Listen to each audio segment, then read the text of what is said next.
లక్షణాలతోటి చిన్న గోపికా గీతాన్ని అడ్రస్ చేయమని ప్రభుని ఆహ్వానిస్తున్నాం. హరే కృష్ణ ప్రభు, స్వాగతం. హరే కృష్ణ.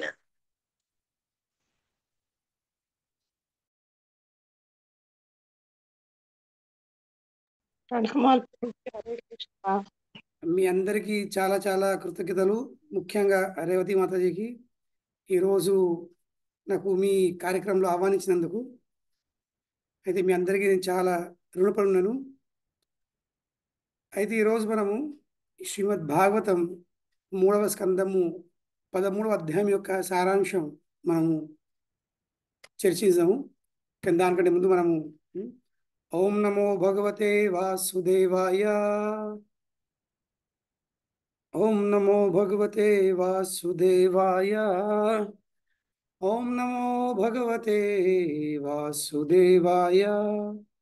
నారాయణం నమస్కృత్యం నరం చైవ నరోత్తమం దేవీం సరస్వతిం వ్యాసం తతో జయముదీరయేత్. నష్టప్రాయేషు అభద్రేషు నిత్యం భాగవత సేవయా భగవతి ఉత్తమ శ్లోకే భక్తిర్భవతి నైష్టికీ. కృష్ణాయ వాసుదేవాయ దేవకీ నందనాయ చ నందగోపకుమారాయ గోవిందాయ నమో నమః. జయ శ్రీ కృష్ణ చైతన్య ప్రభు నిత్యానంద శ్రీ అద్వైత గదాధర్ శివాసది గౌర భక్తవృంద. హరే కృష్ణ కృష్ణ కృష్ణ హరే హరే, హరే రామ రామ రామ హరే హరే. హరే కృష్ణ. అయితే ఈరోజు వచ్చేసి మనము శ్రీమద్ భాగవతం 3వ స్కందము 13వ అధ్యాయం యొక్క సారాంశం తెలుసుకునే ప్రయత్నం చేస్తాం. వాస్తవంగా ఈ అధ్యాయం పేరు వరాహదేవుని యొక్క ఆవిర్భావం. వరాహదేవుని యొక్క ఆవిర్భావం. అయితే హరే కృష్ణ ప్రభుజీ, మీరు అన్మ్యూట్ మీరు చేస్తారు. ఆన్ చేసుకోరా ఒక్కసారి? అంటే అందరినీ మ్యూట్ చేసేందుకని ఈ ప్రయత్నం. హరే కృష్ణ.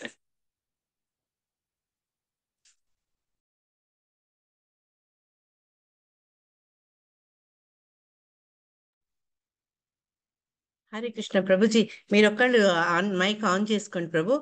అంటే మీకు డిస్టర్బెన్స్ కావద్దని అందరు మ్యూట్ చేసిన తను. హరే కృష్ణ.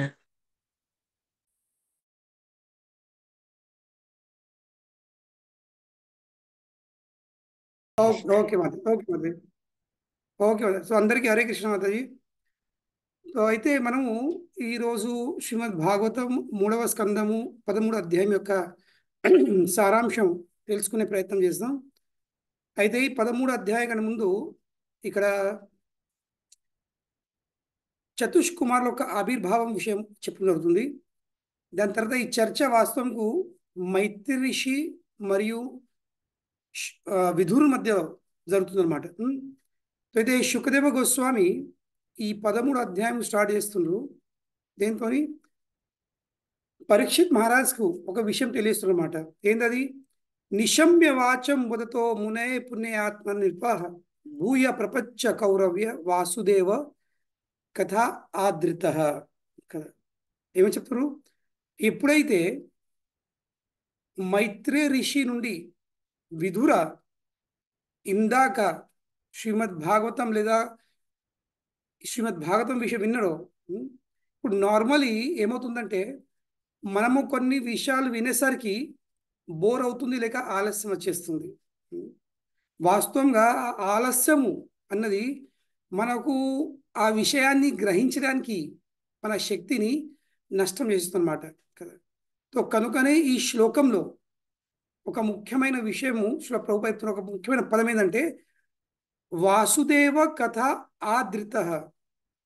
అంటే విధురునికి విధురునికి వాస్తవంకు వాసుదేవుని కృష్ణు యొక్క కథలు వినాలని చాలా కోరిక ఉందన్నమాట. సో కనుకనే శ్రీమద్ భాగవతం మనము వినాలంటే, శ్రీమద్ భాగవతం యొక్క లాభము మనకు జరగాలంటే, శ్రీమద్ భాగవతం యొక్క అధ్యాయం ద్వారా మనకు లాభం జరగాలంటే, లేదా మన హృదయంలో మార్పు రావాలంటే ఫస్ట్ కండిషన్, ఫస్ట్ అర్హత ఏంటంటే మనకు శ్రీమద్ భాగవతం వినాలని కోరిక ఉండాల్సింది. ఏదో ఫార్మాలిటీ కోసం కాకుండా, ఏదో ఇప్పుడు క్లాస్ ఉంది కనుక్కునే వినాల్సింది తప్పనే పరిస్థితి కాదు. ఆతృత ఉండాల్సింది అన్నమాట. We should be eager. ఇంకా మనకు కోరిక ప్లస్ ఆతృత, ఇవి రెండు ఉండాల్సిందన్నమాట. ఇంకా ఈ కోరిక ఆతృత ఎప్పుడు ఉంటుంది? ఎప్పుడైతే మనకు సంతృప్తి ఉండదో. పరీక్షిత్ మహారాజ్కి కూడా సంతృప్తి లేదు. సంతృప్తి ఉండబడితే మనం మొత్తము శ్రీమద్ భాగవతంలో మనము గల ప్రతి ఒక్క అధ్యాయము, ప్రతి ఒక్క స్కందము మనము చాలా జాగ్రత్తగా మనము చదివినట్లయితే సుఖదేవ్ గోస్వామి ఒక్క మాట అంటేనే పరీక్షిత్ మహారాజు ఆ మాటను పట్టుకొని ఒక పెద్ద ప్రశ్న ఎత్తుండు. ఆ ప్రశ్నకు సమాధానము ఒక అధ్యాయమే ఉంది. ఏదో 7 రోజులు గడపాలి, దాని తర్వాత ఎట్లా నేను చనిపోయేవాని ఉన్నా, ఇప్పుడు 7 రోజుల సమయం ఉంది, ఎట్లా గడపాలి, సరే సుఖదేవ్ గోస్వామయ్య గారు మీరు చెప్పండి నేను వింటాను కానీ భావం కాదు. పరీక్షిత్ మహారాజు సుఖదేవ గోస్వామి నోటి నుండి చాలా ఆతృత వింటున్నమాట, శ్రవణం చేస్తున్నమాట. ఆ శ్రవణము, ఆ ఆతృత ఏం చేస్తుందంటే చెప్పే వాళ్ళకు ఇంకా ఉత్సాహం ఇస్తుంది, వాళ్ళకి ఇంకా చెప్పబుద్ధి అవుతుంది. వినే వాళ్ళకు ఆతృత లేకపోతే చెప్పేవాళ్ళు ఎక్క చెప్పలేరు, చెప్పేవాళ్ళు ఎక్క చెప్పలేరు. సో కనుకనే ఇక్కడ విదురు ఒక లక్షణం ఏంటంటే, విదురుకి చాలా ఆతృత ఉంది. దేని పట్ల? వాసుదేవ కథ, కృష్ణుని విషయం వినాలని చాలా ఆతృతగా ఉంది కదా. కనుకనే అతనికి ఎక్కువ, ఎంతైతే ఎక్కువ వినాలనో అని కోరిక ఉంది. దానివల్ల ఏమవుతుంది? ఆ వినే కోరిక ఉంది కాబట్టి అతనికి ఆ భగవత్ అనుగ్రహం వచ్చేస్తుంది, లభిస్తుంది. సో కనుకనే కోరిక, కోరికతో పాటు ఆతృత, ఇవి రెండు కలిస్తే ఏమవుతుంది? మనకు భగవత్ అనుగ్రహము అనేది కలుగుతుంది. సుఖదేవ్ గోస్వామి దీంతో ఈ శ్లోకం నుండి ఈ 13వ అధ్యాయము ఆరంభిస్తుంది కదా. అయితే విదుర మరి ఆతృత యొక్క లక్షణం ఏమిటి? నాకు వినాలని ఆతృత ఉందా లేదా, దాని లక్షణం ఏంది? మనం ఎప్పుడు ప్రశ్నిస్తూ ఉంటాము. అయ్యా మీరు ఇందాక ఈ విషయం చెప్పారు, మరి దీని తర్వాత ఏంది, దీని తర్వాత ఏం జరిగింది, మరింత చెప్పండి. సో ప్రశ్నించు అన్నమాట. ప్రశ్నించుడు ఇది ఆతృత యొక్క లక్షణము. జిజ్ఞాస, ప్రశ్న అనేది జిజ్ఞాస, తెలుసుకోవాలి తెలుసుకోవాలి. కృష్ణ చెప్పినట్టు చతుర్విధ భజంతే మాం జనా సుకృతిను అర్జున ఆర్తో జిజ్ఞాసురార్థార్థి జ్ఞాని చ భరత రిషభ. సో జిజ్ఞాస అన్నది చాలా ఉండాల్సింది, తెలుసుకోవాలి తెలుసుకోవాలని. సో కనుకనే అదే జిజ్ఞాసను, ఆ జిజ్ఞాసను ఇక్కడ విదురుడు మైత్రి ఋషికి ఆయన తెలియస్తున్నమాట. ఏ రూపంగా?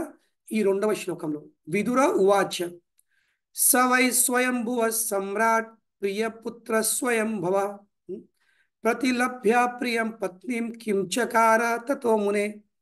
అయితే విదురు అడిగే ప్రశ్న ఏంది? ఓ మైత్రి ఋషి, ఓ మహానుభవ, స్వయంభూ యొక్క బ్రహ్మదేవుని కుమారుడు, బ్రహ్మదేవుని పుత్రుడు స్వయంభూ మను తన పెళ్లి చేసుకున్న తర్వాత, తన పెళ్లి చేసుకున్న తర్వాత అతడు ఏం చేసిండు? ఇప్పుడు నార్మలీ ఈ ప్రశ్న ఎవరు అడగరన్నమాట. వాస్తవంగా మనకు తెలుసు శ్రీమద్ భాగవతం అంటే ఏముంది? శ్రీమద్ భాగవతం ఇది అమల పురాణం ఉంది. శ్రీమద్ భాగవతము ఏం చేస్తుంది? ధర్మ అర్థ కామ మోక్షంని తీసి బయట పారేస్తుంది. ఇలా కేవలం ఏముంది? కేవలం శుద్ధ భక్తి ఉంది కృష్ణుని పట్ల. ఇప్పుడు ప్రశ్న వస్తుంది, మరి విదుర స్వయంభూయ మను యొక్క స్వయంభువ మను యొక్క పెళ్లి విషయము, అతడు తన భార్యతో ఏం చేశాడు, ఆయన పర్సనల్ వ్యక్తిగతమైన విషయాలు అడిగే ఉద్దేశం ఏంది? ఈ ప్రశ్న అడుగుడు ఎందుకు కదా. నార్మల్లీ ఎవరు అడగరు, మనం భౌతికంగా కూడా ఎవరి ప్రశ్న అడగరు. అయ్యా మీ భార్యతో మీరు ఎలా ఉంటున్నారు, మీరు ఏం చేస్తున్నారు? భౌతికంగా కూడా ఏ గృహస్థుడు ఇతర గృహస్థులతో ఈ ప్రశ్న అడగడు లేదా. సందేహం వస్తుంది, ఈ ప్రశ్న ఇక్కడికి రావడం కారణం ఏమిటి? మరి విదుర ఒక సాధారణ మానవుడు కాదు, అతడు కూడా గొప్పమైన మహాత్ముడే. అతడు ఈ ప్రశ్న అడిగినంటే ఖచ్చితము దాని వెనుకలు ఏదో ఒక ఉద్దేశం ఉండుంటుంది కదా. మరి ఏందా ప్రశ్న కదా. ఆ ప్రశ్న ఆ ఉద్దేశం ఏంది? ఆ ప్రశ్న అడిగే వెనుక ఉద్దేశం ఏంది? What did Brahma do what did Swayambhu Manu do after obtaining his very loving wife? స్వయంభూమనుకు తన భార్య లభించిన తర్వాత అతడు ఏం చేశాడు అనే ప్రశ్న విదుర అడుగుతున్నమాట కదా. వాస్తవంకు విదుర ఎందుకు ఈ ప్రశ్న అడుగుతుండు కదా. ఇప్పుడు ఇక్కడ ప్రభుపాద చెప్తున్నారు, Srimad Bhagavatam is full of transcendental topics. Srimad భాగవతంలో ఏముంది?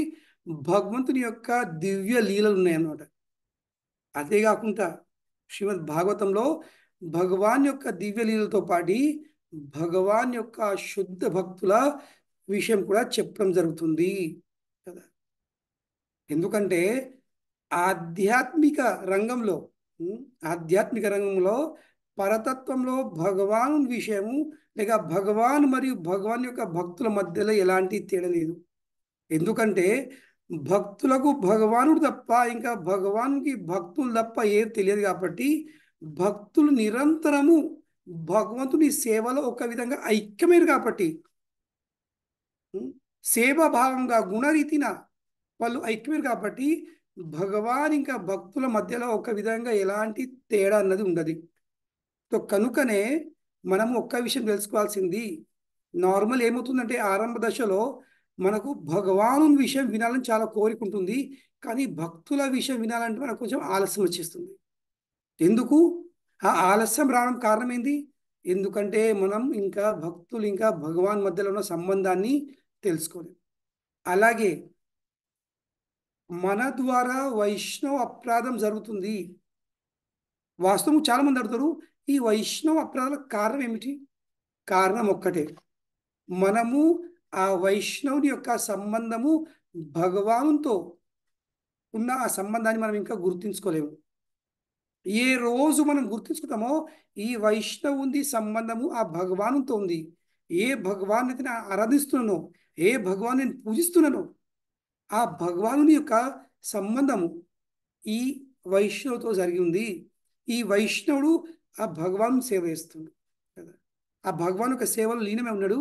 కనుకనే ఈ వైష్ణవుడు భగవానునికి చాలా ప్రియుడు. అప్పుడు ఈ విషయం తెలుసుకున్నామా, మనం ఎన్నడూ అపరాధం చేయము. ఆ సంబంధాన్ని మనం వాస్తవంగా గుర్తుంచుకోవాల్సింది.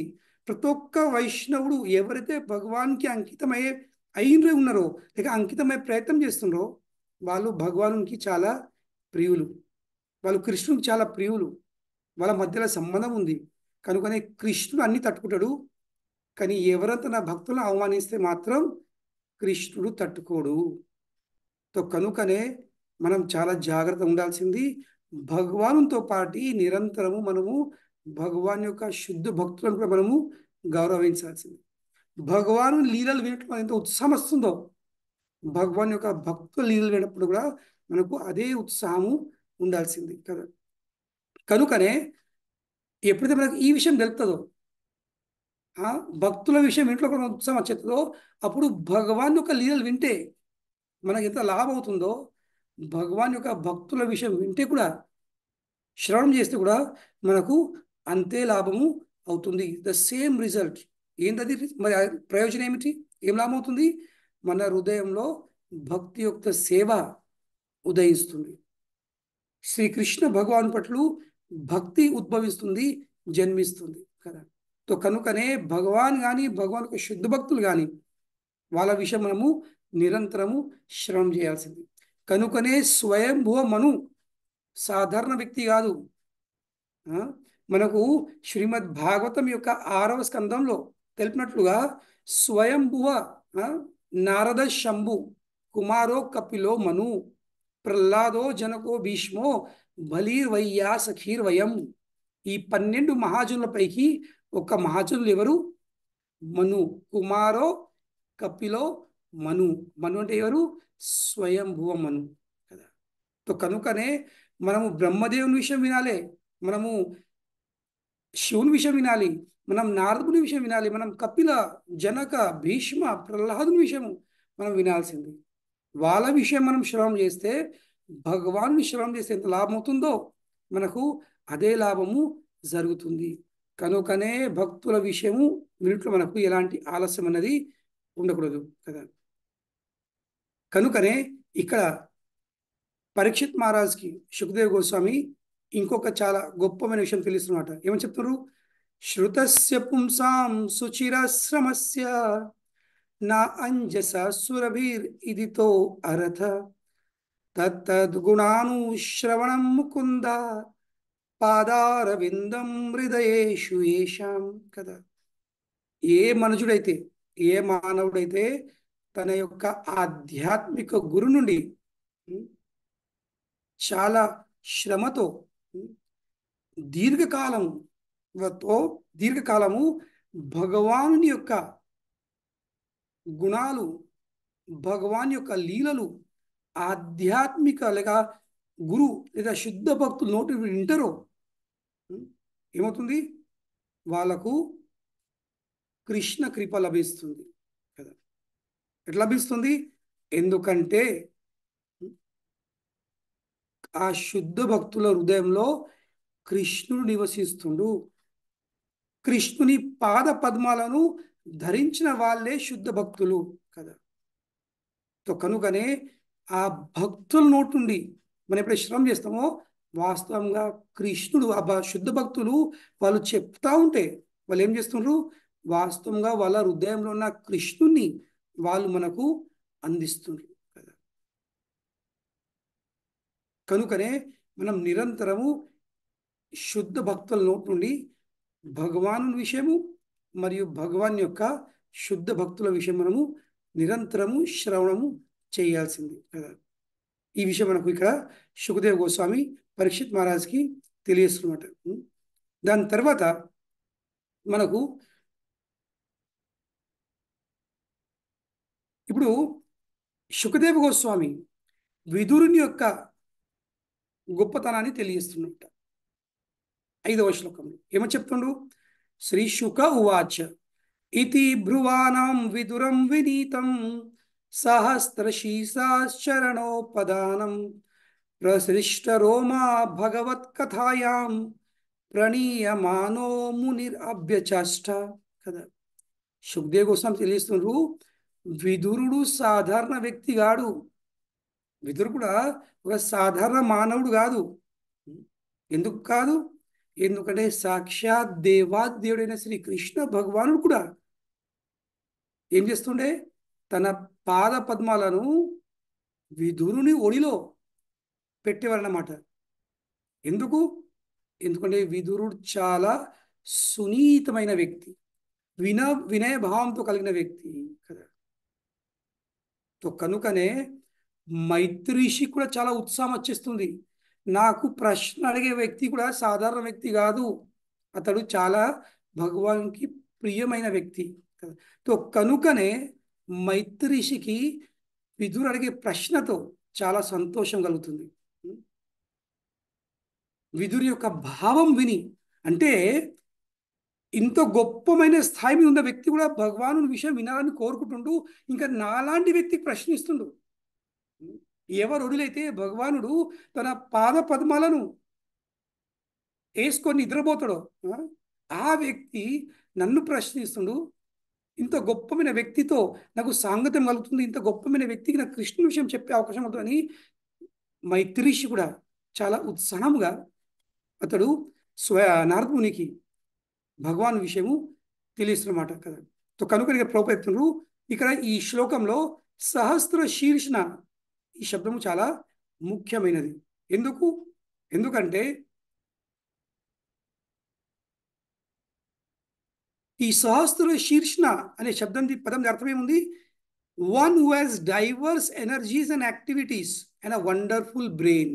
ఎవరికైతే చాలా గొప్పమైన అంటే మేధవుడు అన్నమాట, చాలా అద్భుతమైన శక్తులు, వివిధ రకాలైన శక్తులు కలిగి ఉన్నవాడు, అద్భుతమైన కార్యములు చేసేవాడు, ఇంకా అద్భుతమైన బుద్ధి కలిగి ఉన్నవాడు, ఆ వ్యక్తే సహస్ర శీర్షణ. కదా, అయితే ఇక్కడ సహస్ర శీర్షణ అని చెప్పడం జరుగుతుంది. కదా, అంతేకాదు విదురుని విషయము, భగవాను విషయము వినేటప్పుడు విదురుని దేహంలో ఏమవుతుంది? రోమాంచకం పశ్రుతరంగ భాజో వందే గురో శ్రీ చరణారవిందం కదా.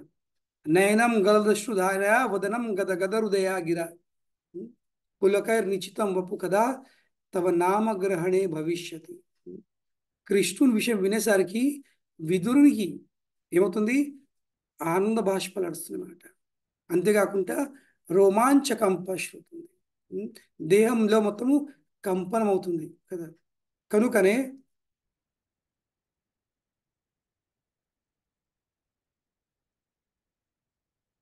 ఈ అంతేకాకుండా విదురుని యొక్క గొప్పతనాన్ని విని మైత్రిషి కూడా, ఎందుకంటే విదుర స్థాయిలో కాబట్టి ఏమవుతుంది, మైత్రిషి కూడా విదురునికి కృష్ణుని విషయం చెప్పేటప్పుడు అదే భావం కలుగుతుందన్నమాట. కనుకనే మనం ఎవరి సాంగత్యం చేస్తామో అటువంటి గుణాలు మనందులో కూడా వచ్చేస్తాయి.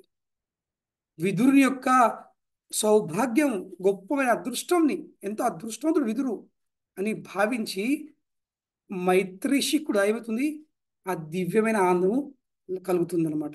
కనుకనే ఆయనకు చాలా ఉత్సాహం వస్తుంది చెప్పడానికి కదా.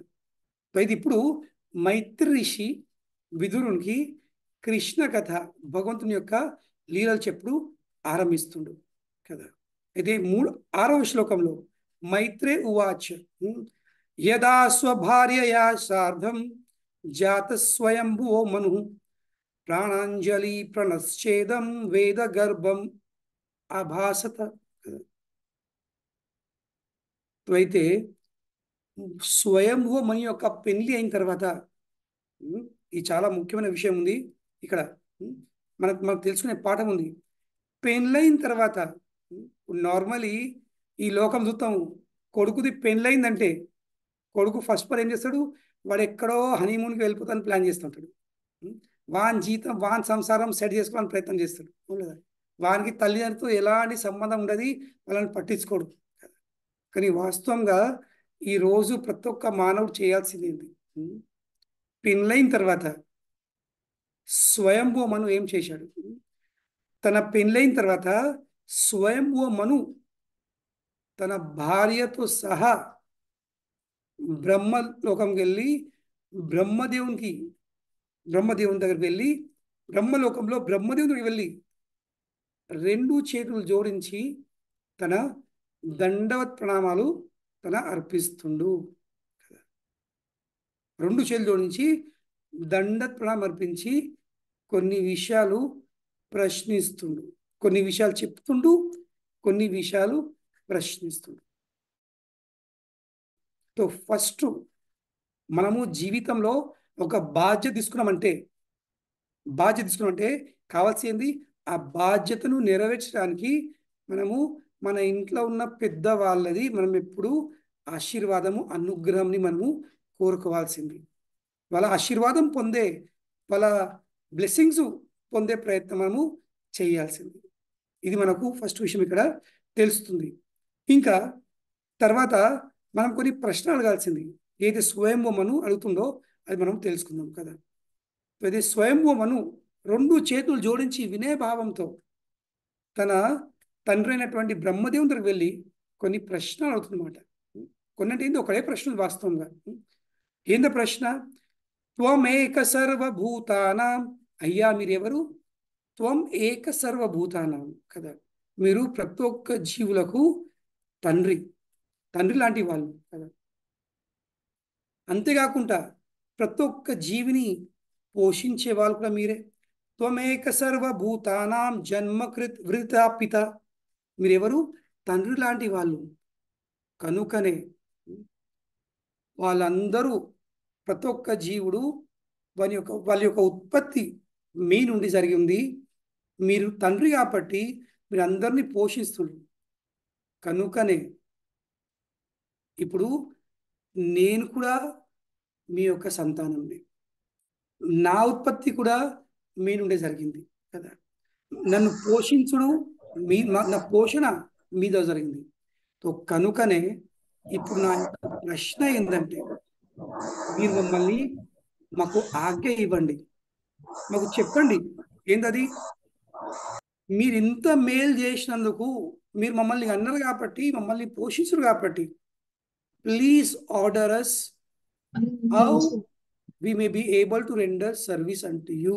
అంటే ఏంది, మీరు మాకు ఆజ్ఞ ఇవ్వండి. ఈ రెండు చేతులు జోడించి స్వయంభూ మను తండ్రి ప్రశ్నిస్తుండు. మీరు మమ్మల్ని మాకు ఆజ్ఞ ఇవ్వండి. దేనికి? మేం మీకు తిరిగి ఎలా మీ సేవ చేయగలుగుతాము కదా. ఇది చాలా ముఖ్యమైన విషయం ఉంది కదా. మనకు ఎవరన్నా మేలు చేసిండ్రంటే, మనకు ఎవరన్నా మనకు మంచి చేసిండ్రంటే, మనము ఇమ్మీడియట్లీ వాళ్ళకు కూడా సేవ అందించే ప్రయత్నం చేయాల్సింది, అవును లేదా? మనకు రామాయణంలో కూడా రామాయణంలో ఒక చిన్న విషయం ఉంది. హనుమాన్, అంగద, జాంబవంత్ వీళ్ళ టీం ఎప్పుడైతే సీతమ్మ జాడ తెలుసుకోవడానికి వాళ్ళు దక్షిణ వైపు వెళ్ళిండ్రు, కొన్ని రోజులు వాళ్ళు వింధ్య పర్వతంలో ఎడారి ప్రదేశంలో వాళ్ళు భ్రమణం చేసిండ్రు. వాళ్ళకు తినడానికి తిండి లేదు, తాగడానికి నీళ్ళు లేవు. చాలా దారుణమైన పరిస్థితి, వాళ్ళది విభత్సం ఉంది వాళ్ళ పరిస్థితి. అయితే అప్పుడు వాళ్ళకు ఒక గుహ కనిపిస్తుంది అనమాట.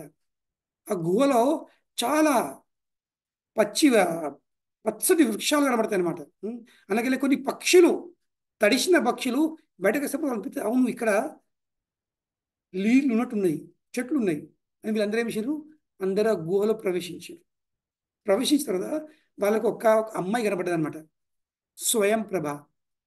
ఆ అమ్మాయి విషయం కథ చాలా పెద్ద ఉంది. ఇన్ షార్ట్, అమ్మాయికి వాళ్ళు, అమ్మ మేము శ్రీరామచంద్రుని సేవకులము, మేము సీతమ్మ జాడ కోసం ఇక్కడ వచ్చినాము, కానీ మా పరిస్థితి చాలా దారుణంగా ఉంది, మా కోసం ఆహారం కోసం ఏర్పాట్లు చేయంటే, అప్పుడు స్వయం ప్రభ వాళ్ళకు మీ ఇష్టం ఉన్నాయి, పండ్లు ఫలాలు వృక్షాలు నీళ్ళు అన్నీ ఉన్నాయి, మీరు తీసుకొని చెప్తుంది. ఎప్పుడైతే అందరూ వానరులు కడుపు నిండా ఆహారం చేస్తారో, దాని తర్వాత చివరికి హనుమాన్ స్వయం ప్రభ దగ్గరికి వెళ్ళి ఆమెకు రెండు చేతులు జోడించేటప్పుడు, అమ్మ మీరు చేసిన మేలుకు మేము మీకు చాలా రుణపడి ఉన్నాము, కృతజ్ఞతలై ఉన్నాము. ఇప్పుడు మా నుండి ఏమైనా సేవ అవసరమైతే మీరు చెప్పగలరు. ఏదేంది ఇది, మనము మనపై ఎవరైనా మేలు చేస్తే మనం రుణం తీర్చుకోవాల్సింది, వాళ్ళు కూడా మనము సేవ అందియాల్సింది. అదే భావంతో ఇక్కడ స్వయంభూ మను కూడా బ్రహ్మదేవునితో ఇదే ప్రశ్న అడుగుతుండు, అయ్యా మా ద్వారా ఏమైనా సేవ ఉంటే ప్లీజ్ దయచేసి చెప్పండి, మేము ఏం సేవ చేయగలుగుతాం మీకు కదా. కనుక ఇక్కడ ప్రభుపాద వారు చాలా చక్కని విషయం తెలుసు అనమాట. ఏమంటారు, ఆ Sons duty is not only to make the father the source of supply of all his needs, but also when is grown up to render service అంటూ హిమ్. ఒక కుమారుని, ఒక పుత్రుని ఒక బాధ్యత ఏంది, ఏదో నా తండ్రి నన్ను అన్నాడు, నాకు అన్ని సౌకర్యాలు ఏర్పాటు చేసిండు, నాకు అన్ని అందించిండు, అయిపోయింది, ఆయన బాధ్యత అయిపోయింది కాదు. అతని బాధ్యత ఒడిచింది, ఇప్పుడు నా బాధ్యత స్టార్ట్ అవుతుంది. అతడు జీవితం అంతా కష్టపడి నన్ను అన్నాడు, నన్ను పెంచిండు, నాకు ప్రతి ఒక్క విషయం అందించిండు, నాకు అన్ని ఏ అవసరం అన్ని సౌకర్యాలు కలిగించిండు. ఇప్పుడు వాళ్ళు రిటైర్ కావాల్సింది, వాళ్ళు రిటైర్ కావాల్సింది. ఇప్పుడు వాళ్ళకు సేవ అందించే బాధ్యత నాది కదా. ఈ భావము ప్రతి ఒక్కరికి ఉండాల్సింది. వాస్తవంగా ఈ భావం ఈ రోజు లేనే లేదు, ఏ పుత్రునికి లేదు, ఏ పుత్రికకు లేదు. ఏదో మాటలు మాట్లాడతారు తప్ప ఎవరు తల్లిదండ్రులతో పాటు ఉండరు, వాళ్ళని పట్టించుకోరు కూడా. ఇవాళ రేపు తల్లిదండ్రులు అంటే పెద్ద భారం, పెద్ద భారం. కనుకనే ఇక్కడ ప్రతి ఒక్క పుత్రుని యొక్క బాధ్యత ఏంది, ఏదో నా తండ్రి నాకు ఇస్తున్నా అని అన్ని తీసుకొని తండ్రిని మర్చిపోడు కాదు, తిరిగి మళ్ళీ ఇవ్వాల్సింది కూడా కదా. కనుకనే ఈ ఈ చట్టం అన్నది ఇది సృష్టి ఆరంభం నుండే ఉంది. బ్రహ్మదేవుడి చట్టంని ఏర్పాటు చేసిండు, స్వయంభూ మనుదని ఏర్పాటు చేసిండు కదా. కనుకనే ప్రతి ఒక్క తండ్రి బాధ్యత ఏంది, తన కన్న పిల్లలను పెంచాలి, వాళ్ళకు మంచి చదివించాలి, వాళ్ళకి అన్ని సౌకర్యాలు కలిగాల్సింది కదా. దాని తర్వాత తండ్రి బాధ్యత ఒడిచిపోతుంది, వాళ్ళకి చదివించుడు, వాళ్ళకి పెళ్లి చేసుడు. కానీ దాని తర్వాత తండ్రి బాధ్యత ఎక్కడ అయిపోతుందో, కొడుకుది బాధ్యత, పుత్రుని బాధ్యత అక్కడ స్టార్ట్ అవుతుంది. ఏంది, వాళ్ళకు తిరిగి సేవ అందించడం కదా, వాళ్ళకు తిరిగి సేవ అందించడం. మనం ఇది ఫస్ట్, ఈ ముఖ్యమైన పాఠము మనం ఈ అధ్యాయం నుండి తెలుసుకోవచ్చు కదా. ఇది ఫస్ట్ ముఖ్యమైన పాఠం ఉంది కదా. అంతేకాదు, ఏమో చెప్తుండు 8వ శ్లోకంలో, తద్విద్దేహీనమస్తుభ్యం కర్మస్వ ఇధ్యాత్మశక్తిషు యత్ కృత్వేహ యశో విశ్వాగ్ అమృత సారీ అమృత చ భవేద్గతి అముత్ర చ భవేద్గతి అముత్ర చ భవేద్గతి చెప్తుండు. ఓ పూజనీయుడా, మా ద్వారా మీరు చాలా పూజనీయులు, మాకు కేవలము ఆజ్ఞనివ్వకండి. ఆ ఆజ్ఞను, ఆ ఆదేశాన్ని ఎట్లా నెరవేర్చాలనో దానికి సరైన గైడెన్స్, మార్గదర్శనం కూడా మీరు చేయాల్సిందే కదా. చేస్తే మాతోని సాధ్యమైనంత వరకు దాన్ని చేయగలుగుతాము.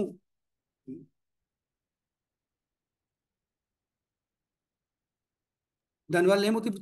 చాలా మంది అడగచ్చు, ఎందుకు పెద్దవాళ్ళ ఆజ్ఞ, ఎందుకు పెద్దవాళ్ళ మాటలు ఎందుకు వినాలి? ఇవాళ రేపు పెద్దవాళ్ళ మాట ఎవరు పట్టించుకోరు. పెద్దవాళ్ళు చెప్తారు, నాన్న ఇట్లా చెయ్యకు, నాన్న ఇది మంచిది కాదు. ఏ మీరు నోరు మూసుకోరు, మీకు తెలియదు, మీ టైం చేంజ్ అయిపోయింది లేదా కాలం మారిందని చెప్తారు. లేదు, వాస్తవంకు ప్రతి ఒక్క మానవునికి, మానవ దగ్గర ఉన్న ఒక పెద్ద ఆస్తి ఏంది? మన కుటుంబంలో పెద్దవాళ్ళు మన అందుబాటులో ఉంటాయి. అదే పెద్ద ఆస్తి. ఎందుకంటే పెద్దవాళ్ళ దగ్గర ఏముంది? పెద్దవాళ్ళ దగ్గర డబ్బు లేకపోవచ్చు, కానీ వాళ్ళ దగ్గర ఉన్న పెద్ద ఆస్తి ఏంది? మన పెద్ద ఆస్తి పెద్దవాళ్ళు. ఇంకా పెద్దవాళ్ళ దగ్గర ఉన్న పెద్ద ఆస్తి ఏంది? వాళ్ళ అనుభవాలు. అనుభవాలు డబ్బులతో కొనరాదు. అనుభవాలు షాప్లకు వెళ్ళి, మాల్లకు వెళ్ళి తీసుకురాదు. అనుభవాలు కావాలంటే జీవితంలో కదా, దానికి టైం గడపడుతుంది. కనుకనే పెద్దవాళ్ళు తన జీవితం టైం గడిపారు కాబట్టి అటువంటి అనుభవాలతో కలిగి ఉన్న కుడి ఉన్న పెద్దవాళ్ళు మనతో పాటు ఉంటారంటే దాన్ని మించిన ఐశ్వర్యము ఇంకేం లేదు. కానీ ఈరోజు ఎవరికి ఆ ఐశ్వర్యం వద్దు, ఆ ఐశ్వర్యము అనేది ఎవరికి వద్దు. కనుకనే ఇప్పుడు ప్రశ్న రావచ్చు, ఏమైనా ప్రశ్నిస్తున్నారు కూడా, ఎందుకు పెద్దవాళ్ళ మాట ఎందుకు వినాలి? పెద్దవాళ్ళ మాట ఎందుకు వినాలి? వాళ్ళ సేవ ఎందుకు చేయాలి? అయితే స్వయంభువన్ ఏమని చెప్తుండు? ఎందుకంటే పెద్దవాళ్ళ మాట వింటే, for that we can follow it for fame in this world and progress in next life. ఈ జీవితం కానీ లేక మరొక జీవితంలో మనకు యశం లభించాలంటే పెద్దవాళ్ళ అనుగ్రహంతో లభిస్తుంది. పెద్దవాళ్ళ గైడెన్స్తోనే, మార్గదర్శనంతోనే మనకు ఈ జీవితంలో మరొక జీవితంలో యశము లభిస్తుంది. కనుకనే పెద్దవాళ్ళ మాట వినుట్ల మరి ఎన్నడూ ఆలస్యాన్ని మనము ప్రకటించకూడదు, ఎన్నడూ పడకూడదు. కనుకనే పెద్దవాళ్ళు మనకు ఒక విషయం చెప్తున్నంటే దానిపై మనం చాలా ఆలోచించాల్సింది, దాన్ని మనం పాటించే ప్రయత్నం చేయాల్సింది కదా. ఇక్కడ ప్రభుపాదుల వారు మనకు పరంపర అని చెప్తున్నమాట. ఎందుకంటే పెద్దవాళ్ళ మాట ఎందుకు వినాల్సింది? ఎందుకంటే వాళ్ళకు అనుభవాలు కలిగినాయి, వాళ్ళు పెద్దవాళ్ళ నుండి విన్నారు. దాన్ని ఏమంటారు? గురు శిష్య పరంపర. బ్రహ్మదేవుని నుండి స్వయంభూ మను ఎందుకు ఇవన్నీ ఆశిస్తుండు? ఎందుకంటే బ్రహ్మదేవునికి జ్ఞానం ఎవరు నుండి లభించింది?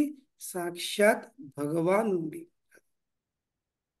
కనుకనే గురు శిష్య పరంపరలో లభించిన జ్ఞానము, మార్గదర్శనము ఇది మనకు భగవద్భక్తిని పొందడానికి చాలా సహాయపడుతుంది, తోడ్పడుతుంది కదా. దానివల్ల మనకు యశం లభిస్తుంది. అప్పుడు ఈ విధంగా ప్రేమ కొద్దీ విన్నపం చేసిన తర్వాత, ఆ విన్నపాన్ని విన్న తర్వాత బ్రహ్మదేవుడు పలుకుతున్నమాట. ఏమని పలుకుతుండు? 9వ శ్లోకంలో, బ్రహ్మ ఉవాచ ప్రీతస్తుభ్యం అహం తాత స్వస్తి వాం శితీశ్వర నిర్వక్లేన హృదః సాధిమేతి ఆత్మనార్పితం. లేదా బ్రహ్మ ఏం చెప్తుండు? ఓ నా ప్రియమైన పుత్రుడా, నేను నీతోని చాలా సంతోషపడా, I'm very very pleased with you కదా. ఇది చాలా ముఖ్యం. పెద్దవాళ్ళ నోటి నుండి ఈ మాట రావడము మన కోసం ఇదే వాస్తవంగా పెద్ద వరము కదా. మనకంటే మనము పెద్దవాళ్ళ సేవ, వాళ్ళతో వ్యవహారం పెట్టుకుండాలి. ఎప్పుడు వాళ్ళు మనను దీవిస్తూ ఉండాలంట. వాళ్ళ దీవెనాలే వాస్తవంగా మన జీవితంలో యశంకి మూల కారకం కదా. సో కనుకని ఇక్కడ బ్రహ్మదేవుడు తన సంతోషాన్ని వ్యక్తం పరుస్తున్నాడు. Manu the lord of the world, O Swayambhuva, ఈ ప్రపంచంకి నువ్వే ప్రభు, నీ నీతో నేను చాలా సంతోషపడ్డాను కదా. కనుకనే ఎదుటి వ్యక్తి సంతోషపడ్డా అంటే ఏమవుతుంది, వాళ్ళ హృదయంలోకి వెళ్ళే మన కోసము దేవనాలు బ్లెస్సింగ్స్ వచ్చేస్తున్నాయి. కనుక బ్రహ్మ చెప్తుండు, నా బ్లెస్సింగ్స్ నీకు మరియు నీ భార్య కదా. I deserve all blessings for both of you and your wife కదా. నువ్వు ఎలాంటి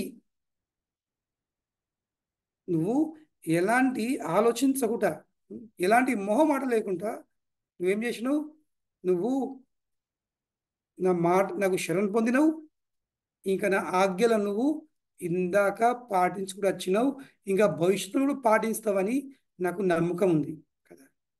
కనుకనే పెద్దవాళ్ళ మాట వింటే ఏమవుతుంది, పెద్దవాళ్ళ సేవ చేస్తే ఏమవుతుంది, వాళ్ళ హృదయంలోకి వెళ్ళే మన కోసము మంచి మంచి ఆశీర్వాదాలు, దేవనాలు, బ్లెస్సింగ్ వచ్చేస్తున్నాయి. కనుకనే భౌతికం కానీ ఆధ్యాత్మికం కానీ ఏ రంగమైనా పెద్దవాళ్ళకి ఆశీర్వాదం తీసుకోవాల్సింది. ఇప్పుడు వాస్తవంగా చాలా మంది అడుగుతారన్నమాట, సరే ఆధ్యాత్మికంగా మన శిక్షా గురువులు కానీ, మన దీక్షా గురువులు కానీ, మన గురువులు ఎవరుతున్నా, మన కౌన్సిలర్స్ కానీ వాళ్ళ బ్లెస్సింగ్ తీసుకోవాల్సి. ఎందుకంటే వాళ్ళు కూడా భక్తులే, నేను భక్తులే ప్రయత్నం చేస్తాను, వాళ్ళ బ్లెస్సింగ్ తీసుకుని లాభం అవుతుందని. కానీ మీరు చెప్తున్న తల్లిదండ్రులు బ్లెస్సింగ్ తీసుకోవాలి. మా తల్లిదండ్రులు భక్తులు గారు, వాళ్ళే భక్తులు గారు కదా, వాళ్ళు జపం చేయరు, వాళ్ళు మద్యపానం చేస్తారు, వాళ్ళు మాంసం తింటారు, ఇజ్జెత్తారు, అజ్జెత్తారు. వాళ్ళ బ్లెస్సింగ్స్ అవసరమా? వాళ్ళ బ్లెస్సింగ్స్ కూడా అవసరమే. వాళ్ళు మనల్ని అన్నారు కాబట్టి, వాళ్ళు మనల్ని పోషించరు కాబట్టి, వాళ్ళకు సేవ అందించుడు మన ధర్మం, మన కర్తవ్యం. చాలామంది చెప్తారు, మా తల్లిదండ్రులు భక్తులు గారు, మేము సేవ చేయము. కాదు, వాళ్ళు భక్తులైనా భక్తులు కాకున్నా వాళ్ళ సేవ చేసుడు మన బాధ్యత. ఇంకా వాళ్ళ నుండి కూడా మనకు బ్లెస్సింగ్స్ రావడము ఇది చాలా ముఖ్యమైనది. వాళ్ళ బ్లెస్సింగ్స్ కూడా మనకు అవసరమే. ఇంకో చక్కని ఉదాహరణ ఉంది మనకు తెలుసున్నట. భీష్మదేవుని తండ్రి శంతను మహారాజు. ఇప్పుడు శంతను మహారాజు భక్తుడు కాదు, లేదా శంతను మహారాజు భక్తుడు కాదు, అతను కేవలం ఒక చక్రవర్తి సమ్రాటుడు అంతే. కానీ ఏమైంది, ఎప్పుడైతే శంతను మహారాజుకు సత్యవతిపై దృష్టి కలిగిందో, సత్యవతిని పెళ్లి చేసుకోవాలని కోరిక వచ్చేసిందో, ప్రతిరోజు ఏమైంది,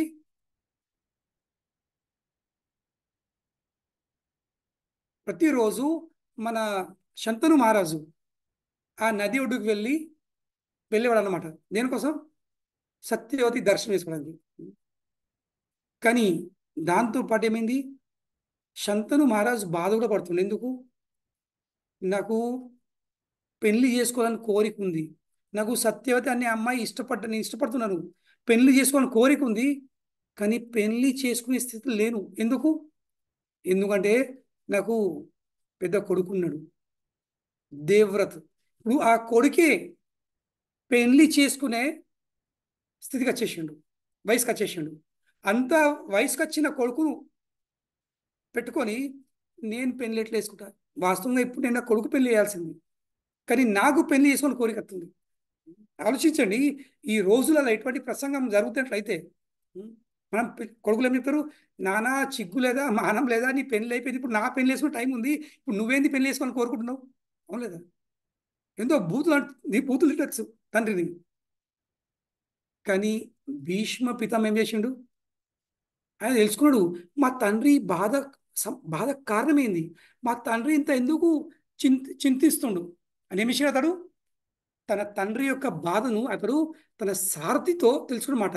ప్రతిరోజు నాన్నగారు ఎక్కడికి వెళ్తుండ్రు, నాన్నగారి నాన్నగారు ఏం ఆలోచిస్తున్నారు, వారి మనసులో ఏం నడుతుంది, ఆ సారథి భీష్మ పితామహకు చెప్పినమాట.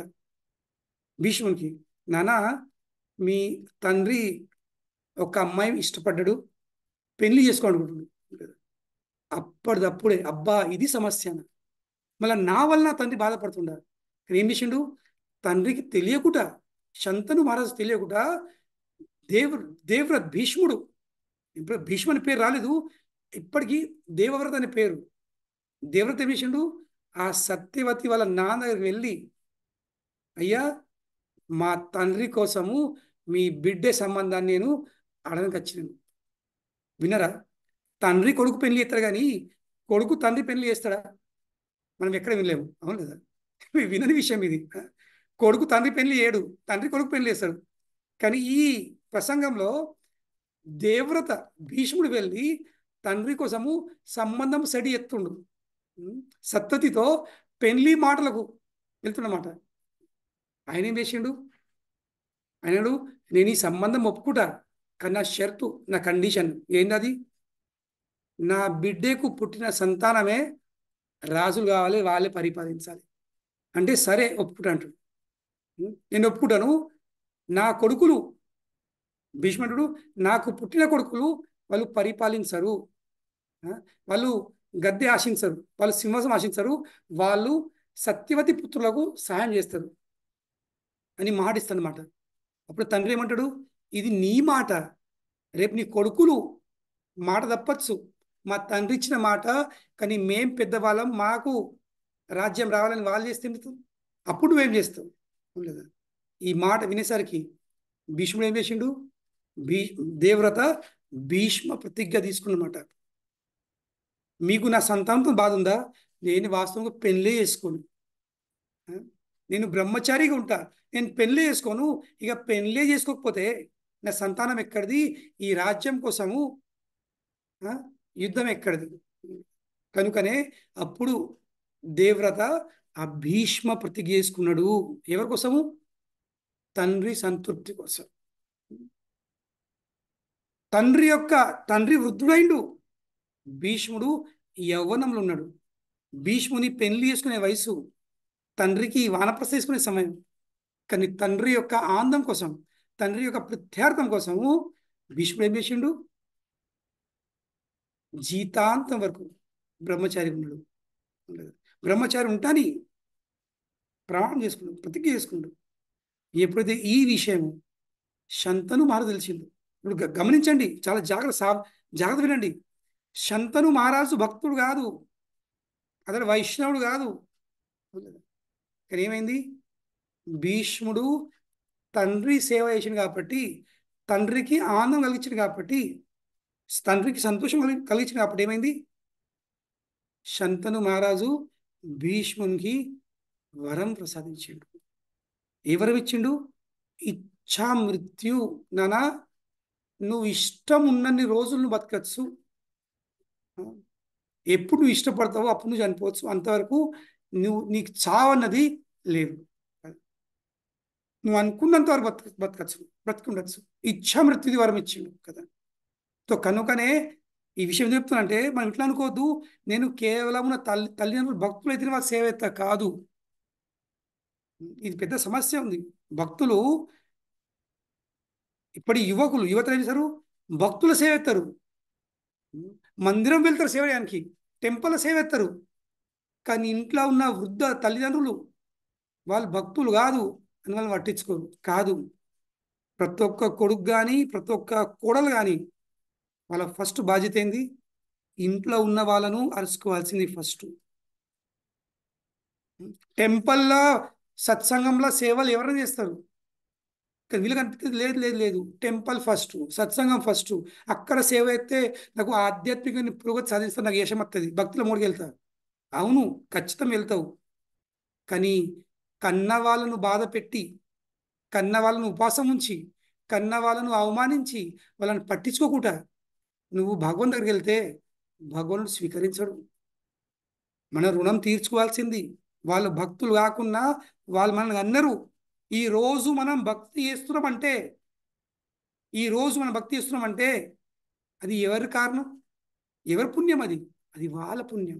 ఈ రోజు మనకు ఈ దేహం ఉంది, మనకు ఈ దేహం లభించింది. ఈ దేహం నుండి మనం సేవ చేయగలుగుతున్నాము, ఈ దేహం నుండి మనము జపం చేయగలుగుతున్నాము, ఈ దేహం నుండి మనము ఆధ్యాత్మిక కార్యక్రమం చేయగలుగుతున్నాము, భక్తి చేయగలుగుతున్నాము. ఈ దేహం ఇచ్చింది ఎవరు? వాళ్ళు ఇచ్చింది. మనకు చదివించింది ఎవరు? మనకి ఈ స్థాయికి ఎవరు తీసుకొచ్చిండ్రు? ఈ ఈ భగవద్గీత, శ్రీమద్ భాగవతం అనే విషయాలు మనకు అర్థమయ్యేటట్టు ఆ జ్ఞానం ఎవరిచ్చిండ్రు? ఎవరు చదివించిండ్రు? వాళ్ళే కదా. తో కనుకనే తల్లిదండ్రులు భక్తులైనా భక్తులు కాకున్నా వాళ్ళని సేవించుడు, వాళ్ళని అరుచుకోవడము, వాళ్ళని ప్రేమ కొద్దీ వాళ్ళ అవసరాలు తీర్చుడు, ఇది కొడుకుల ఫస్ట్ బాధ్యత. లేదా దానివల్ల ఏమవుతారు? వాళ్ళు కూడా భక్తులే అవకాశం అవుతుంది. లేకుంటే వాళ్ళు బాధపడితే, కన్న తల్లిదండ్రులు బాధపడితే, తెలుసుకోండి విషయం చెప్తున్నా మీకు, కన్న తల్లిదండ్రులు బాధపడితే భక్తి కూడా చేయలేము. ఎందుకంటే దేవుడు సంతోషపడు. వాళ్ళు భక్తులైతేనే సేవిస్తా కాదు, వాళ్ళు భక్తులైనా భక్తులు కాకున్నా వాళ్ళకు కూడా అంతే ప్రేమ, మన ప్రేమ అవసరము, వాళ్ళకు కూడా మన సేవ అవసరం. ఇది ఎన్నప్పుడు మనం మర్చిపోకూడదు. ఇందులో పెద్ద పాఠం ఉంది ఇది. కనుక ఇక్కడ ప్రభుపాద చెప్తున్నారు, the relationship between father and son is very always sublime. తండ్రి ఇంకా కొడుకు మధ్య సంబంధము ఇది చాలా ముఖ్యమైన సంబంధం కదా. తండ్రి ఎప్పుడు తన పుత్రుని యొక్క శ్రేయమే కోరుకుంటాడు కదా. కన్న తల్లిదండ్రులు, నేను చెప్తే నా ఉదాహరణ ఉంది. వాస్తవంకు ఇప్పుడు నేను ఈ దుబాయ్ వచ్చినందుకు నాకు ఒక సెంటిమెంట్ కూడా ఉంది ఈ దుబాయ్ రావడానికి. ఎందుకు? ఎందుకంటే వాస్తవంగా మా తండ్రి, నేను 3 ఏళ్ల వయసు నుంచి, నాకు తెలుసు నేను 3 సంవత్సరాలు ఉంది, అప్పటి నుండి నేను ఎంబీబీఎస్ పాస్ అయ్యేంత వరకు దాదాపు 25 సంవత్సరాలు మా తండ్రి ఈ గల్ఫ్ దేశంలో జాబ్ చేసినమాట. వాస్తవంకు మా పోషణ, మేము పెరిగినాము ఈ గల్ఫ్ పైసతోనే. కనుకనే ఈ గల్ఫ్ దేశం నేను చాలా రుణపడి ఉన్నాను. నా రుణం తీర్చడానికి నేను ఇక్కడికి గల్ఫ్ వచ్చిన. వాస్తవం ఒక విధంగా మా తండ్రి ఎక్కడెక్కడ పనిచేసిండో చూడాలి నేను కూడా. వాళ్ళు ఎంత కష్టపడ్డారు, ఎటువంటి పరిస్థితుల్లో వాళ్ళు ఉన్నారు, అది కూడా తెలుసుకోవాలనే ఉద్దేశం నేను రావడం. మా తండ్రి భక్తుడు కాదు, కానీ వాళ్ళు కష్టపడ్డారు. భార్య పిల్లలు సంసారంకి దూరమై 25 సంవత్సరాలు కేవలము నేను మట్టి ముట్టినా నా పిల్లలు మట్టి ముట్టద్దు, నేను కష్టపడ్డా నా పిల్లలు మంచి స్థాయి ఉండాలి అనే ఉద్దేశంతో. వాళ్ళకి చదువు లేదు, వాళ్ళకు ఏ డిగ్రీలు లేవు, వాళ్ళు ఎన్నడూ స్కూల్ ముఖం చూడలేరు, కానీ వాళ్ళ కోరిక ఏంది? మా పిల్లలను చదివించాలి. ఆ ఉద్దేశంతో వాళ్ళు, మా తండ్రి మా నాన్నగారు 25 సంవత్సరాలు కష్టపడరు. ఎందుకు? మా శ్రేయం కోసం. ఇంత కష్టపడి మేము ముగ్గురము, మా ఇద్దరు పెద్దవాళ్ళు, ఒక ఆయన మెకానికల్ ఇంజనీర్, ఒకరు సివిల్ ఇంజనీర్, కష్టపడి నన్ను కూడా డాక్టర్ చదివించాడు. ఎన్నడూ మర్చిపోకూడదు. రుణము. మా అమ్మ ఎంతో కష్టపడ్డది, రుణం అది కదా. కనుకనే వాళ్ళు ఎప్పుడు తల్లిదండ్రులు వాళ్ళు ఎట్లా ఉన్నా ఏమున్నా ఒక్కటి మాత్రం ఖచ్చితం ఖాయం ఉంటుంది. ఏంది? తల్లిదండ్రులు ఎప్పుడూ తన పుత్రుల శ్రేయమే కోరుకుంటారు కదా. కనుకనే వాళ్ళకు ఎంత అవసరం ఉందో అంత వాళ్ళు సహాయం చేయడానికి కూడా సిద్ధపడతారు. నాన్న నీకు ఏం అవసరం ఉందో చేస్తాయి, కానీ నువ్వు మాత్రం చదువుకో, నువ్వు జీవితంలో పురోగతి సాధించు, నువ్వు పెద్ద మనిషిగా నువ్వు ఒక స్థాయికి వచ్చేసేయి. వాళ్ళు తినరు, వాళ్ళు తాగరు, వాళ్ళు ఉపవాసం ఉండుకుంటా, వాళ్ళు కష్టపడుకుంటా. ఎప్పుడేముంటుంది? మా పిల్లలు మంచిగా ఉండాలి, వాళ్ళు మంచిగా ఉండాలి, ఇదే బాగుంటుంది కదా. కానీ ప్రభు చెప్తున్నారు, తల్లిదండ్రులు ఎంత ప్రేమ కొద్దీ వాళ్ళను పెంచిన కొన్ని మార్లు ఏమవుతుంది?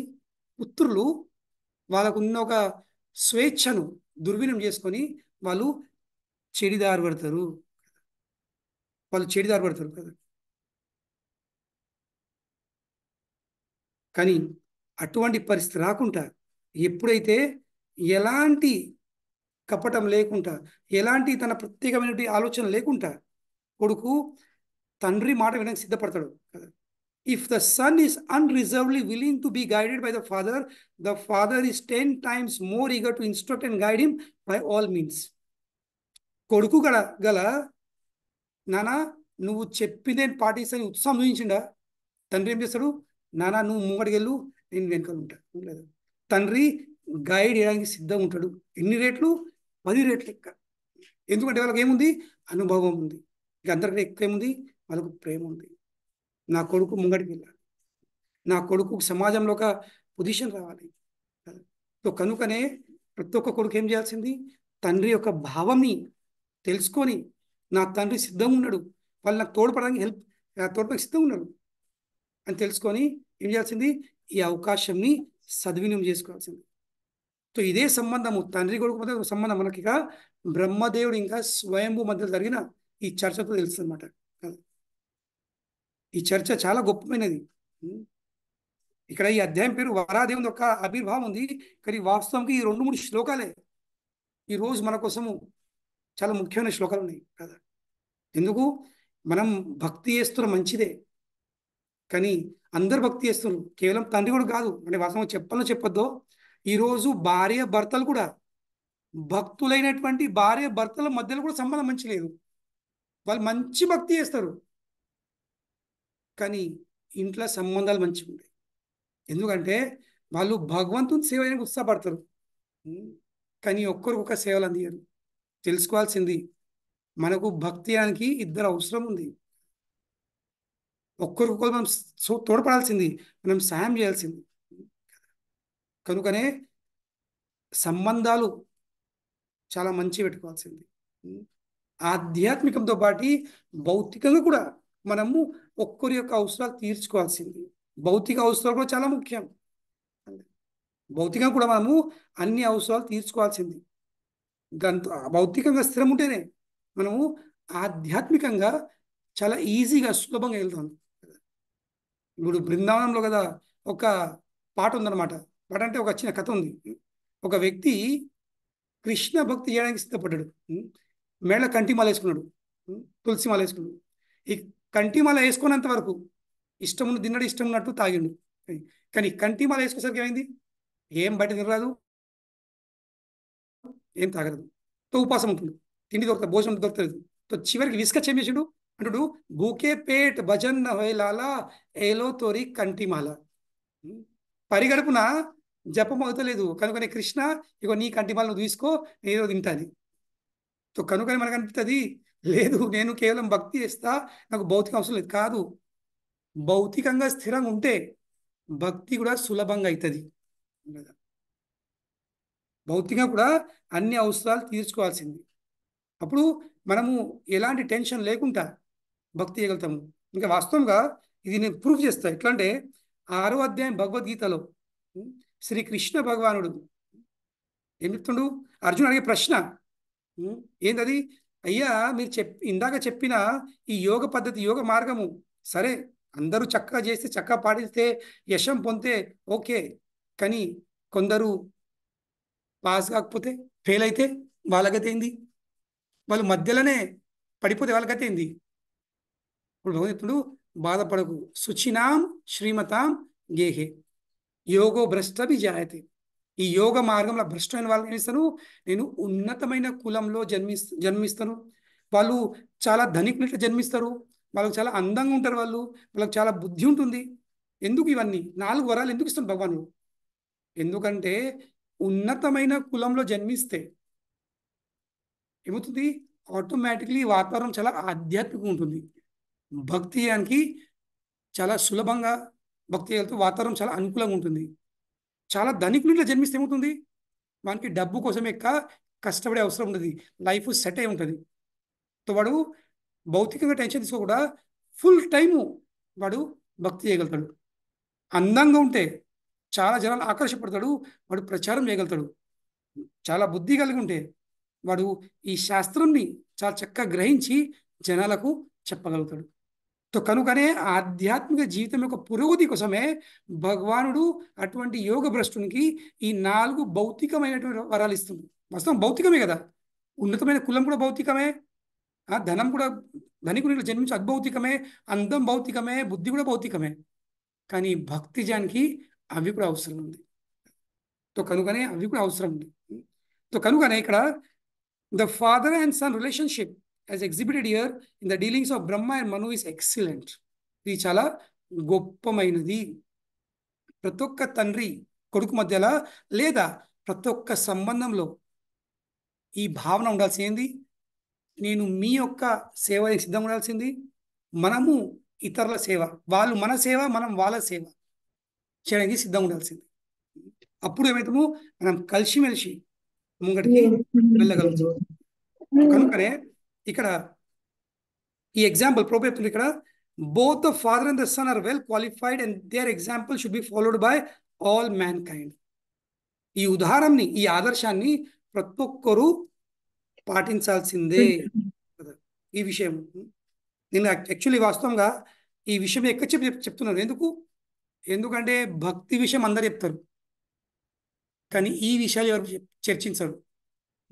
మన కృష్ణ కథ కావాలి, కానీ కృష్ణ కథ వినడానికి మనసు స్థిరపడాలి.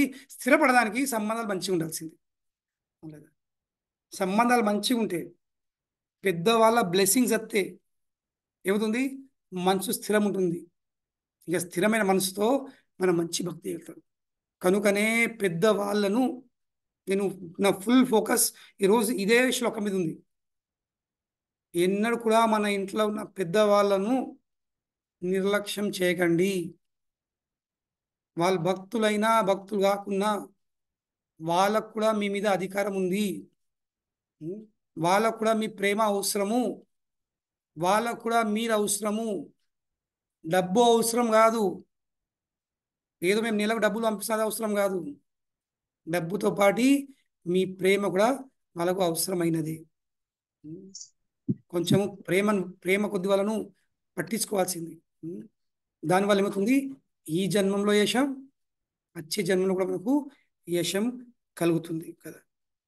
The example of the father of mankind may be rigidly followed by mankind, and that will advance the cause of relationship of fathers and son కదా. ఇది ఈ ఆదర్శాన్ని ప్రతి ఒక్కరూ పాటించాల్సింది కదా. కనుకనే ఇక్కడ బ్రహ్మదేవుడు స్వయంభూ మని యొక్క వ్యవహారంతో ఇంత సంతోషపడ్డాడు. ఏమో చెప్తుండు, ఓ హీరో, ఓ నాయకుడా, కొడుకును నాయకుడు సంబోధిస్తుండు అంటే ఎంత ఆనందపడ్డాడు ఆలోచించండి. ఎంత మనసులో ఆనందం ఉంటే తండ్రి కొడుకును హీరో అంటాడు లేదా. వాస్తవంగా ఇదే తండ్రి హృదయంలోకి వెళ్ళే ఏమవుతుంది, కొడుకు కోసము బ్లెస్సింగ్స్, ఆశీర్వాదాలు కదా. కనుకనే O hero, your example is quite befitting a son in relationship with this father. నువ్వు స్థాపించిన ఒక ఆదర్శము చాలా గొప్పమైనది. వాస్తవంగా పెద్దవాళ్ళను ఈ విధంగా గౌరవించుడు చాలా చాలా అవసరమైనది. One who's beyond the limit of envy and who sane accepts the order of his father with great delight and executes it to his full capacity. ఎవరు హృదయంలో ఈర్ష్యా భావం ఉండదో, ఈర్ష్య రహితమైన హృదయము, ఈర్ష్య రహితమైన కొడుకు ఏం చేస్తాడు, నిరంతరము తన తండ్రి యొక్క ఆజ్ఞను పాటిస్తాడు. ఇంకా తనతో సాధ్యమైనంత వరకు దాన్ని నెరవేర్చే ప్రయత్నము చేస్తాడు. సాధ్యమైనంత వరకు నెరవేర్చే ప్రయత్నం చేయాల్సింది. పెద్దవాళ్ళు చెప్పిన మాటను మనము నెరవేర్చే సాధ్యమైనంత వరకు, అంత కాకపోవచ్చు, వాళ్ళు చెప్పినంత కాకపోవచ్చు, వాళ్ళు ఆశించేంత కాకపోవచ్చు, వాళ్ళు ఎంత ఆశిస్తున్నారో అంత కాకపోవచ్చు, కానీ మనం దాన్ని నెరవేర్చే ప్రయత్నము చేయాల్సింది. ఇది మనకి ఇక్కడ బ్రహ్మదేవుడు తెలియజేస్తుండు. కనుకనే నాన్న, ఇప్పుడు నువ్వు నన్ను అడిగినందుకు నేను నీకు ఒక ఆజ్ఞ ఇస్తున్నా. ఏంది ఆజ్ఞ? నువ్వు నీ భార్యతో నీలాంటి పుత్రులు, నువ్వెటువంటి వానివో నీలాంటి అర్హత కలిగిన యోగ్యులైనటువంటి పుత్రులను నువ్వు కను, అంటే వాళ్ళు జన్మించు కదా అని ఆజ్ఞ ఇచ్చిండు. అంతేకాదు, ఇది ఫస్ట్ ఆజ్ఞ ఏంది? నీలాంటి సంతానంని నువ్వు ఉత్పత్తి చేయు, ఫస్ట్ ఆజ్ఞ. రెండోది, భగవాను దేవాదేవుడైన భగవాన్ యొక్క భక్తి యొక్క సేవ సిద్ధాంతాలపై ఆధారపడి నువ్వు రాజ్యాన్ని, ఈ పృథ్వీపై, ఈ ప్రపంచం నువ్వు పరిపాలించు. పని పరిపాలించుడే, నువ్వు మనువు కాబట్టి పరిపాలించుడే నీ బాధ్యత. కానీ ఎట్లా పరిపాలించు? నువ్వు ఏ చేసినా అది భక్తితో చేయాల్సింది. అది సెకండ్ ఆజ్ఞ ఉంది. ఇంకా మూడోది, నువ్వు యాగాలు చేస్తూ ఆ దేవాదేవుని నువ్వు పూజించు, అర్చించు. ఈ మూడు ఆజ్ఞలు బ్రహ్మదేవుడు ఏం చేసిండు? స్వయంభువునకు ఆజ్ఞ ఇచ్చినమాట. ఫస్ట్ ఏంది? నీలాంటి సంతానోత్పత్తి అయ్యు. రెండోది, నువ్వు ధర్మంతో భక్తితో ఈ ప్రపంచంని పరిపాలించు.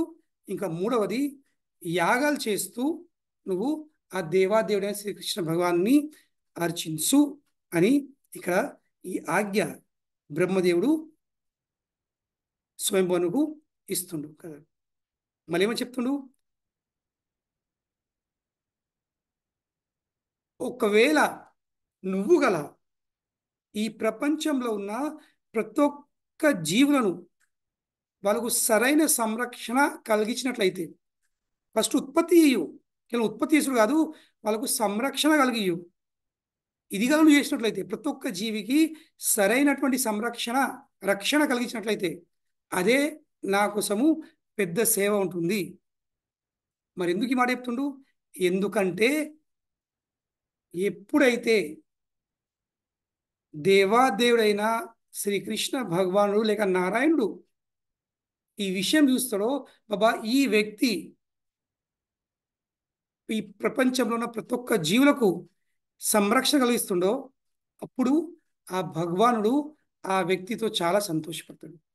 తో బ్రహ్మదేవుడు చెప్పే విషయం ఏంది? బ్రహ్మదేవుడు స్వయంభువ మనువుకు ఆ దేవాది దేవుడైన శ్రీకృష్ణ భగవాన్ యొక్క అనుగ్రహంని పొందే విధానం తెలియజేస్తుండు. ఆ దేవాదేవుడైన భగవాన్ని సంతోషపెట్టే ప్రయత్నము, అంటే సంతోషపెట్టే విధానము తెలియజేస్తుందన్నమాట. ఎట్లా? అది విధానం ఏముంది? ప్రతి ఒక్క జీవుల పట్ల వాళ్ళకు ప్రేమ చూపించి, వాళ్ళపై దయ చూపి, వాళ్ళకు సంరక్షణ కలిగించు. కనుకనే మన బాధ్యత ఏంది? మనపై ఆధారపడి ఉన్న జీవులకు మనం సంరక్షణ కలిగించుడు. చెప్పినట్లుగా ఇందాక, మనపై ఆధారపడి మన తల్లిదండ్రులు ఉండొచ్చు, మనపై ఆధారపడి మన పిల్లలు ఉండొచ్చు, మనపై ఆధారపడి మన బంధువులు ఉండొచ్చు, సమాజం ఉండొచ్చు, దేశం ఉండొచ్చు. వాళ్ళకు సంరక్షణ కలిగించుడే మొదలు అయినంత వరకు. ఇదే భగవాను తరపున భగవానికి మనము సేవ చేయచ్చు. దానివల్ల భగవానుడు చాలా సంతోషపడతాడు. ఈ ఆజ్ఞ బ్రహ్మదేవుడు ఇక్కడ స్వయంభువునకు ఇస్తున్నమాట కదా. మళ్ళీ ఇంకో విషయం చెప్తుండు, నానా నువ్వు గల ఈ కార్యం చేసినట్లయితే, ఇందాక నేను చెప్పిన విషయం చేసినట్లయితే, the supreme personality of godhead Janardan is the form to accept all the results of sacrifice. యాగం చేయమన్నా కదా, తో యాగాల్ని ఎవరు పొందేవాళ్ళు ఎవరు? భోక్త ఎవరు? దేవాది దేవుడు కదా, జనార్దనుడు. అతడు గల, if he's not satisfied then one's labour for advancement is futile కదా. ఒకవేళ మనం ఏ కార్యము చేసినా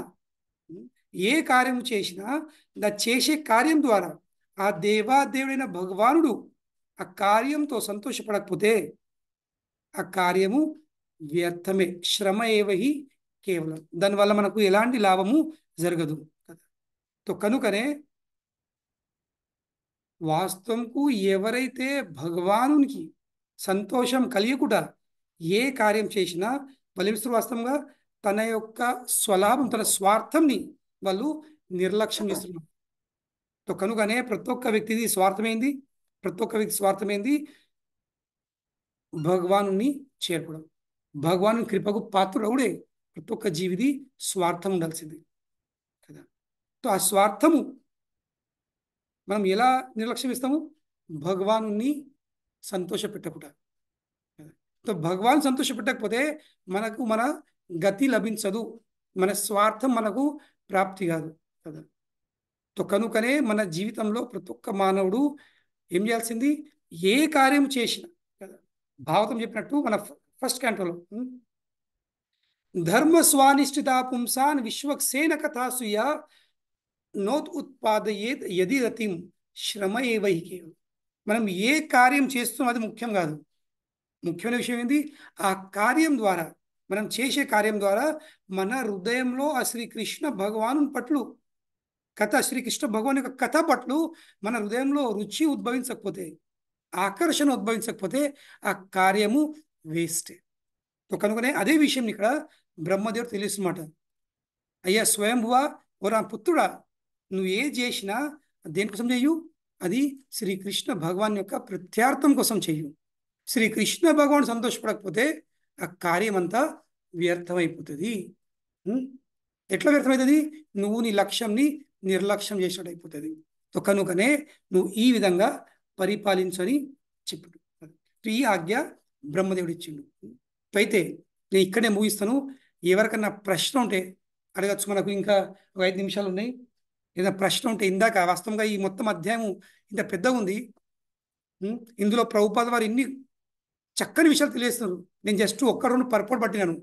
వాస్తవంగా దీని మీద ఒక మొత్తం భాగవత సప్తం చేసి అధ్యాయం మీద ప్రభుపాద వారు చెప్పిన విషయాలు ఇంకా ఈ ఉన్న శ్లోకాలతో. అయినప్పటికీ ఏదో నాకు తెలిసినంత వరకు, ఎక్కువ అనుభవం లేదు కానీ తెలిసినంత వరకు ఈ కొన్ని శ్లోకాలు ఈరోజు మనము చర్చించాము. దానిపై ఎవరికైనా ప్రశ్న ఉంటే అడగచ్చు, సమాధానం చెప్పే ప్రయత్నం చేస్తా. హరే కృష్ణ. హరే కృష్ణ ప్రభుజీ, ధన్యవాదాలు ప్రభుజీ. క్లాస్ చాలా బాగా చెప్పారు ప్రభుజీ. హరే కృష్ణ మాతాజీ. హరే కృష్ణ ప్రభు, ప్రణామ్స్ ప్రభు. Wonderful class. మీకు నేను ముందు టైం చెప్పలేదు, మీ ప్రవాహానికి అడ్డం వేస్తున్నాను. సారీ ప్రభు, సమయం మూలంగా. మళ్ళీ మాతాజీలు గబగబ వెళ్ళిపోతారేమో అని మీకు టైం చెప్పాల్సి చెప్పాల్సింది నేను కూడా ప్రిపేర్ కదా మాతాజీ. ఇది చాలా, ఈ పాయింట్ మీరు చాలా బాగా టచ్ చేశారు ప్రభు. ఏది పేరెంట్స్ డివోటీస్ కాదు అని, దాని ఎక్స్టెన్షన్ ఇంకొక ప్రశ్న అడుగుతారు. నేను సామాన్యంగా మాతాజీలు అడిగే ప్రశ్న ఏంటంటే, మా హస్బెండ్ డివోటీ కాదు, ఆయన తింటారు, ఆయనకు అన్ని అలవాట్లు ఉన్నాయి, మరి మేము ఏం చేయాలి, ఎట్లా మా భక్తిని మేము భక్తిలో ముందుకు వెళ్ళాలి, వాళ్ళని ఎలా మార్చాలి. అట్లా బహుశా ప్రభువులో కూడా ఉండొచ్చు, భార్యలు సహకరించకపోవడము వాళ్ళ. అదే, సో దాన్ని ఎట్లా డీల్ చేయాలి మనం, దాని గురించి కొంచెం చెప్తారా? నార్మలీ ఇది చూడడం జరుగుతుంది. భర్తలు అయితే భార్యలు ఉండరు, భార్యలు సహకరించరు. భార్యలు భక్తులు అయితే భర్తలు సహకరించరు. కానీ ఒక చిన్న స్టోరీ చెప్తాను. మన చౌపాటీలోనే ఒక మాతాజీ ఉండేది అనమాట. చాలా సీరియస్ మాతాజీ, మంచి భక్తురాలు. కానీ వాళ్ళ భర్త అంతే దారుణం అనమాట. ఆమె టెంపుల్కి వెళ్తే, నైట్ టెంపుల్ ప్రోగ్రామ్కి వెళ్తే, సత్సంగంకి వెళ్తే, నైట్ 10 అయిందంటే, 10 దాటిందంటే వాడు ఏం చేసేవాడు, వాడు డోర్ లాక్ చేసేవాడు. రాత్రి నైట్ 12, 1 వరకు మళ్ళీ డోర్ తెరిచేవాడు కాదు. అంటే ఆ మాతాజీ 10 లోపు ఇంటికి రావాల్సిందే. కొంచెం ఒక్క సెకండ్ లేట్ అయినా ఆయన ఏమిస్తుండే డోర్ లాక్ చేసుకొని నైట్ 2-3 అవర్స్ ఆమెకు పనిష్మెంట్ అని బయట ఉంచేవాడు కదా. కానీ ఆమె ఎన్నడూ కూడా భర్తతో గొడవ పెట్టుకోలేదు. ఆమె సత్సంగికి రావడము మానేయలేదు, ఆమె సేవేసుడు మానేయలేదు. ఇంకా ప్రతిసారి వచ్చినప్పుడు ఆమె ఏం చేసేది, భక్తులతో ఆమె విన్నపం చేసేది అనమాట. ఏంది, మీరు మా భర్త కోసం ప్రార్థించండి, వాడు భక్తుడుగా మారాలి అని మీరు కొంచెం భగవాన్తో ప్రార్థించండి అని ఆమె విన్నపం చేసేది అనమాట. భగవాన్తో విన్నపం చేసేది కదా. ఇంకా ప్రతిసారి ఏం చేసేది, ఇదే విషయం ప్రతిసారి రావాలి, సేవ చేసుకోవాలి. ఆమె భక్తి తగ్గలేదు, కానీ అట్ ద సేమ్ టైం భర్తతో సంబంధం కూడా మంచి పెట్టుకుంది. అయినంత వరకు తొందర వెళ్ళే ప్రయత్నం చేయాల్సింది. ఒకరోజు పెద్ద ఫెస్టివల్ ఉండే, ఒక భక్తుడు ఏం చేసిండు, అమ్మ మీ భర్త కోసం ఈరోజు పెద్ద ఫీస్ట్ ఉంది కదా, ప్రసాదం తీసుకెళ్ళని చెప్పింది. మా భర్త తీసుకోడు అయ్యా, లేదమ్మా తీసుకెళ్ళండి, తింటే తినకపోయా అని, సరే మీరు చెప్తున్నారు కదా అని ప్రసాదం తీసుకెళ్ళింది. ఆ భర్త ఎందుకో ఈమె ప్రార్థనలు వినాలేక ఏందో ఆ రోజు భర్త ఆ ప్రసాదం గ్రహించిండు. ఆ ప్రసాదం ఎంత మారిపోయిండు, ఇప్పుడు పరిస్థితి ఎట్లుందంటే ఆమె 10 గంటలకు ఇంటికి వచ్చేస్తుంది, భర్త 12 వరకు సత్సంగంలా భగవానులు పాత్రలు అడుగుతుండే అనమాట, భక్తుడుగా మారిండు. సో ఫస్ట్ మీరు అడిగిన ప్రశ్నకు ఎలా డీల్ చేయాల్సింది, భార్య కానీ భర్త కానీ వాళ్ళను ప్రేమ కొద్దీ మనము డీల్ చేయాల్సింది. ఫస్ట్ పెద్ద తప్పు అందరూ ఏం చేస్తారంటే దే నిగ్లెక్ట్ దట్ పర్సన్. వాళ్ళు నిర్లక్ష్యం ఇస్తారు, వీడు భక్తుడు కాదు, వీడు నాకు సహకరిస్తలేడు, ఇది భక్తురాలు కాదు, నా చెప్పిన మాట వినది. వాళ్ళు ఏమిస్తారు, వాళ్ళు నిగ్లెక్ట్ చేసుకుంటూ చాలా చేస్తారు, వాళ్ళని పట్టించుకోరు. లేదు, వాళ్ళ భక్తులు కాకున్నా వాళ్ళ ప్రతి ఒక్క అవసరంని తీర్చాల్సిందే. వాళ్ళకు బట్టలు కానీ, వాళ్ళకి నగాలు కానీ, వాళ్ళకి ఏమున్నా కానీ వాళ్ళకు టైం ఇవ్వాల్సింది. టెంపుల్కి రావాల్సింది, టెంపుల్తో పాటు వాళ్ళకు కూడా టైం ఇవ్వాల్సింది. First don't neglect them. ఎందుకంటే ప్రతి ఒక్క వ్యక్తి గుణం ఉంది. వ్యక్తి ఏదని తట్టుకుంటాడు, కానీ నిర్లక్ష్యం చేస్తే మాత్రం తట్టుకోడు. వాడు ఇంకా ముందుకెత్తాడు, ఆమె ఇంకా ముందుకెత్తది. సో దేర్ ఫోర్ వాళ్ళకి ఎక్కువ సమయం ఇవ్వండి, వాళ్ళ కోసం ప్రార్థించండి, వాళ్ళ కోసం బెస్ట్. మన దగ్గర బ్రహ్మాస్త్రం ఏముంది, వాళ్ళకు ప్రసాదం నిలబెట్టండి. వాళ్ళు డైరెక్ట్లీ తీసుకోకపోతే ఏదైనా ఒక విధంగా ఇట్లనో తిరుమల చేసి వాళ్ళకి తెలిసో తెలియకుండానో వాళ్ళకి ప్రసాదం నిలబెట్టండి. ఈ 3 చేసినట్లయితే అట్లీస్ట్ నా ఎక్స్పీరియన్స్ ఉంది, అందరు మారుతారు. ఫస్ట్ అందరికన్నా important deal with them lovingly. Don't neglect them, don't show them down. నువ్వు తింటావు, నువ్వు తాగుతావు, నువ్వు వేస్ట్ కానివి, నువ్వు దగ్గర రాకు, నువ్వు అందుబాటు రాకు, నేను దూరం రాను, ఎట్లా ఎట్లా ఇవన్నీ పెద్ద పెద్ద క్లాసులు వీకద్దు.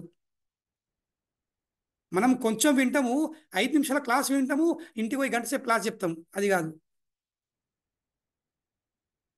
క్లాస్తోని ఎవరు మారరు, మారుతారు ప్రేమ కొద్దీ. మనం కూడా అందరం భక్తులమైనము, ఎవరో మనం ప్రేమ కొద్దీ మనను పట్టించుకున్నారు కాబట్టి భక్తులమైనము.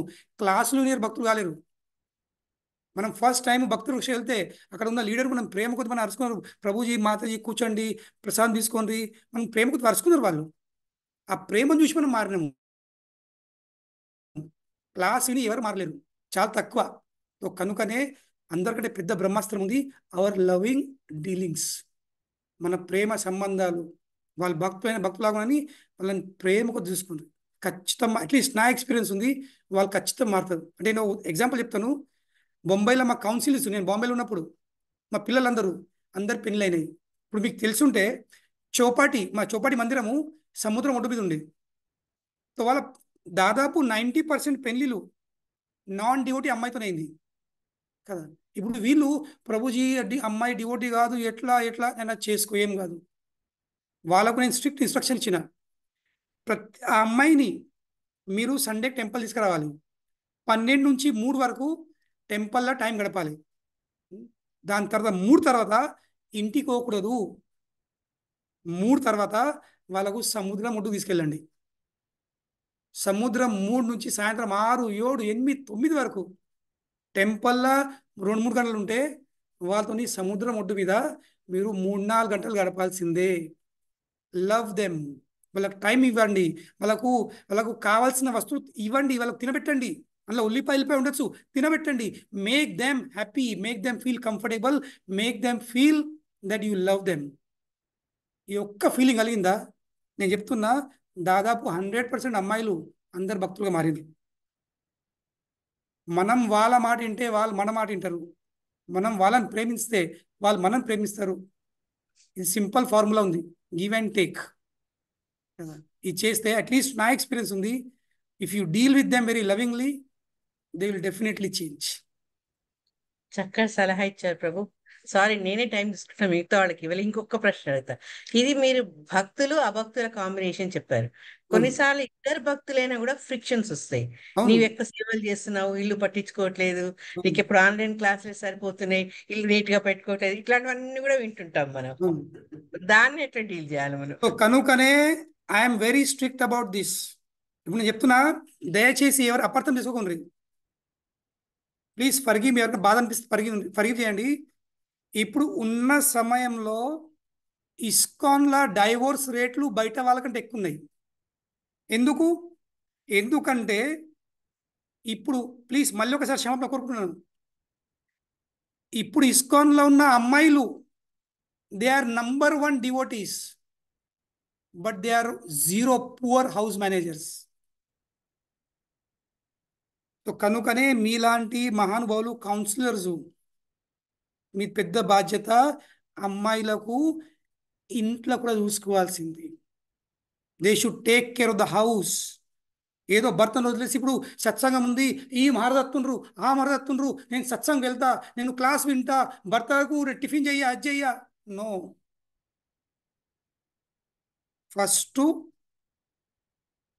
ఇంట్లో చూసుకోండి. ఎందుకంటే ఆ భర్త డిస్టర్బ్ అయిందా, సంబంధాలు డిస్టర్బ్ అయినాయా, భక్తి చేయలేము. నేను చెప్పాను ఇందాక, భక్తి చేయడానికి మనకు సంబంధాలు చాలా ముఖ్యము. If you are peaceful at heart and peaceful of mind, you can do nice bhakti. మనం ఒక్కరిని బాధ పెట్టి వాళ్ళు మనం బాధ పెడతారు, ఇద్దరు ఫ్రిక్షన్స్ వలన మనం భక్తి కూడా వేయలేము ఫ్యూచర్లో. సో కనుకనే you have to take care, you have to be a good devotee, at the same time good house manager. You take care of your children, you take care of your husband. అది నీ responsibility. ఈ లేకపోతే ఆయన నాకు వద్దు, నాకు ఈ బాధలు వద్దంటే please don't get married. This my strict warning instruction. నాకు ఈ బాధ్యతలు వద్దు, నాకు భర్త సేవ వద్దు, నాకు పిల్లలు వద్దు, నాకు ఇదంటే దయచేసి పెళ్లి చేసుకోకండి. ఇంకోలా జీతం పాడు చేయకండి. Don't spoil others life. This a part of that. You have to take care of your house, you have to take care of your family, you have to take care of your children. That is priority. At least you should balance both. Then there is no friction. Otherwise ఏమైతే తెలుసా, husband will see devotional service as co wife or co husband లాగా, or wife will see her devotional service as co-wife. And the nature of his co-wife like a co-husband, nobody likes. You always hate. Only that. So similarly, because of your behavior, person will become away from Krishna. Because of Krishna consciousness, you are doing like that. So I don't want you. I don't want Krishna consciousness. ఇది పెద్ద అపరాధం. దయచేసి క్షమించండి, మళ్ళీ క్షమాపణ కోరుకుంటున్నాను. Please be good house wives. చాలా అమూల్యమైన సందేశం ప్రభుది. Very nice. మాతాజీలు, ప్రభుస్, మీకు ఏదైనా డౌట్ ఉంటే అడగండి. హరే కృష్ణ ఎవరికైనా ప్రభుజీ. తొందర ఉంటే వెళ్ళిపోండి. టైం ఉండి ప్రభుతోటి చర్చించాలనుకున్న వాళ్ళు ఆగండి. హరే కృష్ణ. హరే కృష్ణ ప్రభుజీ, ప్రణామ్స్ ప్రభు. ఒక్క చిన్న క్వశ్చన్ ప్రభుజీ. ఒకసారి మాకు ఒక సీనియర్ డివోటీస్ క్లాస్ లో విన్నాము. ఆ ప్రభుజీ చెప్పారు, మనకి డివోటీస్ కాకపోతే తల్లిదండ్రులు కూడా వాళ్ళు చేసిన ప్రసాదం కూడా తినకూడదు అన్నారు. మాకు అది యాక్సెప్ట్ చేయడానికి కొంచెం కష్టం అనిపించింది. అది ఎంతవరకు కరెక్ట్ ప్రభుజీ? ఇగో దాన్ని ఇంకో రూపం ఇప్పుడు నేను చెప్తా ఎగ్జాంపుల్. ఇప్పుడు నేను ఎప్పుడైతే మా ముందు ఇంటికి వెళ్ళేవాడినో, లేక మా అన్న ఉన్నారు హైదరాబాద్లో, మా వద్దే వాళ్ళు, ఇప్పుడు వాళ్ళు డివోటీస్ గారు, వాళ్ళు మాంసారం అన్నీ చేస్తారనమాట. వాళ్ళని ఇంటికి రమ్మంటారు. ఇంటికి రా, నేను పోతా, కానీ కండిషన్ ఏంది నేను ముందు చెప్తా. నేను ఒక్క కండిషన్ ఇంటికి వస్తా. మా వద్ద చెప్తాను అనమాట, వద్ద నేను ఇంటికి వస్తాను, కానీ ఆ రోజు నీకు హాలిడే. నేను ఉన్న రోజులు మీకు హాలిడే. ఎట్లా? కుకింగ్ నేను చేస్తా. తో మా వద్ద ఉన్న రోజులు కుకింగ్ నేను చేస్తాను. వాళ్ళు ఏమవుతుంది, మా వద్దకు హాలిడే, నా వలన ప్రసాదం కుకింగ్ అవుతుంది, వాళ్ళు హ్యాపీగా అవుతున్నారు, నేను కూడా సేఫ్ ఉంటున్నా. తో కనుకనే అమ్మ నాన్న వాళ్ళు కుకింగ్ వాళ్ళు చేసిన కుకింగ్ తినకూడదు బదులు మనం కొంచెం వెళ్ళి కిచెన్లోకి వెళ్ళాలి. మనం కిచెన్లోకి వెళ్ళాం కదా, ఇది మన ప్రాబ్లం. కానీ ప్రేమ కొద్ది తీసి వాళ్ళు భక్తులు గారు అని వాళ్ళ చేత తినకూడదు. Yes, at the same time కానీ చూడాల్సింది, మనం వాళ్ళ మీద డిపెండ్ ఉన్నప్పుడు ఏం చేస్తాం? మనం ఇండిపెండెంట్ ఉన్నామా? ఇండిపెండెంట్ ఉంటే ఓకే ఫైన్. ఇండిపెండెంట్ లేకపోతే you have to compromise and gradually Krishna will give them intelligence. చెప్తాం కదా, ప్రతి ఒక్కదానికి ఒక్కటే సొల్యూషన్ ఉంది. మనం కొంచెం ప్రేమతో డీల్ చేస్తే వాళ్ళు మారుతారు. ప్రేమతో డీల్ చేయండి. ఫిలాసఫీ వద్దు. We want love more than philosophy. Loving relationship is more important than philosophy, because loving relationship is a personal manifestation of philosophy. సిద్ధాంతాలు విన్నాము కానీ ప్రేమ లేదు. ప్రేమకు దర్చుకుంటే వాస్తవం తినకూడదు. కానీ ఇప్పుడు మనము ఇందాక పెద్ద పెరిగినాము. ఫస్ట్ ఆఫ్ ఆల్ నేను వాదిస్తా, మనం ఇన్ని రోజులు ఇంత పెద్ద పెరిగినాము, ఏం తిని? వాళ్ళ చేతనే కదా. ఇప్పుడు సడన్ గా మనం పెద్ద శుద్ధభక్తులు అయిపోయినామా వాళ్ళ చేత తినకూడదని? మరి వాళ్ళ చేత తినకుండా మనం బయట ఏం తింటలేమా? మనం అంత స్ట్రిక్ట్గా ఉన్నామా? This you to question to your self. నేను అంత అడ్వాన్స్ అయినా, అంత ప్యూరిటీగా నేను పాటిస్తున్నాను, మిగతా అన్ని పాటిస్తున్నానా? I following everything? నేను అటెంటివ్లీ జపం చేస్తున్నానా? చెప్పండి. మనం అవి ఏది పట్టించుకోవాలి అవి పట్టించుకోము, అనవసరమైన విషయాలు పట్టించుకోవడం. ఓ వాళ్ళ చేతి తినద్దు, ఎస్ తినకూడదు, మరి అట్లీస్ట్ నష్టం ఏం లేదు. వాళ్ళు కూడా కన్న తల్లిదండ్రులు, వాళ్ళు విషయం కలపరనలా, వాళ్ళు కూడా మన శ్రేమే కోరుకుంటారు, లేదా? వాళ్ళకు విషయం తెలియకపోవచ్చు, వాళ్ళ అజ్ఞానంలో ఉండొచ్చు, కానీ ప్రేమ మాత్రం ఉంది కదా. ఆ ప్రేమ ఆస్పెక్ట్ ఉందా లేదా? సో దాన్ని పట్టించుకుంటారు.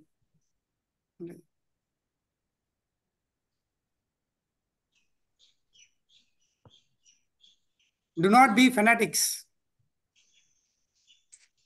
పిచ్చి పిచ్చిగా చేయొద్దు.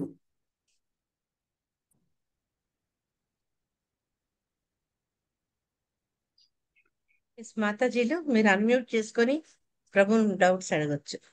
ప్రభువులు కూడా, మాతాజీలు అంటున్నా అనుకోకండి, ప్రభుస్ కూడా. హరే కృష్ణ ప్రభుజీ, ప్రణామాలు. ప్రణామం. చాలా చాలా చాలా చాలా మంచి ప్రశ్నలు మాతాజీలు అడిగారు. మీరు మంచి సలహాలు చెప్పారు ప్రభుజీ, చాలా ధన్యవాదాలు. నాకు ఇంకా ప్రశ్నలు ఏం లేవు, మీరు చక్కని సమాధానాలు చెప్పారు. చాలా సంతోషం ప్రభుజీ. హరే కృష్ణ. హరే కృష్ణ. హరే కృష్ణ. హరే కృష్ణ ప్రభుజీ, దండవత్ ప్రణామములు. దండత్ ప్రణామం ప్రభుజీ. నేను నోట్స్ రాసుకుంటున్నాను ప్రభు, చాలా చక్కగా చెప్పారు. స్వయం మనువు గురించి, గృహస్థ జీవనంలో ఎలా ఉండాలని చెప్పేసి. అయితే ఉన్నతమైన కులంలో జన్మిస్తే ఆధ్యాత్మిక వాతావరణం ఏర్పడుతుంది, ఫుల్ టైం భక్తి చేయగలుగుతామని చెప్పేసి, ఆధ్యాత్మిక పురోగతికి భౌతికానికి 4 వరాలు ఇస్తున్నానని, అందం ఐశ్వర్యంతో పాటు కృష్ణ కథ కూడా అందరు వినాలన్నదని. ఇంకా 2 పాయింట్లు ఏంటి ప్రభవి? సో ఫస్ట్ ఉన్నతమైన కులంలో జన్మము, రెండోది ధనికుల ఇంట్లో జన్మం, ఐశ్వర్యంతో కలిగి ఉన్న జన్మం, రిచ్ పీపుల్. మూడవది అందం. నాలుగవది బుద్ధి, మేధావులు, వెరీ ఇంటెలిజెంట్. బుద్ధి, okay, intelligence, okay. Thank you Prabhuji. Hare Krishna. Hare Krishna Prabhuji, దండోత్ ప్రణామం ప్రభుజీ. దండత్ ప్రణామం మాతాజీ. రజవల్లవి మాతాజీ అమ్మని మాట్లాడుతున్నా ప్రభుజీ. అవునా? హరే కృష్ణ. హరే కృష్ణ. దండత్ ప్రణామం. హరే కృష్ణ ప్రభుజీ, బాగున్నారా ప్రభుజీ? బాగున్నా మాతాజీ, బాగున్నా. ప్రభుజీ ఎంత యూజ్ఫుల్ చెప్పారంటే ప్రభుజీ, ఇంట్లో గెలిచి రచ్చగెలవ అన్నాడు. భర్తను పట్టించుకోకుండా, అత్తమాను పట్టించుకోకుండా సత్సంగాలకు తిరిగే వాళ్ళకు జ్ఞానోదయం అయ్యేటట్టు చెప్పారు ప్రభుజీ. హరే కృష్ణ. పట్టి సంపదారు, బండకేసి కొడతారు. అందుకే దొడ్డు ముచ్చట ఏమంటారు ప్రభుజీ, ఇంట్లో గెలిచి రచ్చగెలవాలని అవును, పెద్దవాళ్ళు. అంతే కదా, అంతే అంతే. మన పెద్దవాళ్ళు చెప్పిన మాట తప్పు కావు. అదే చాలా గుర్తు చేస్తుంటారు ప్రభుజీ మాతాజీ మిమ్మల్ని. Okay okay. హరే కృష్ణ. హరే కృష్ణ. హరే కృష్ణ. హరే కృష్ణ ప్రభు.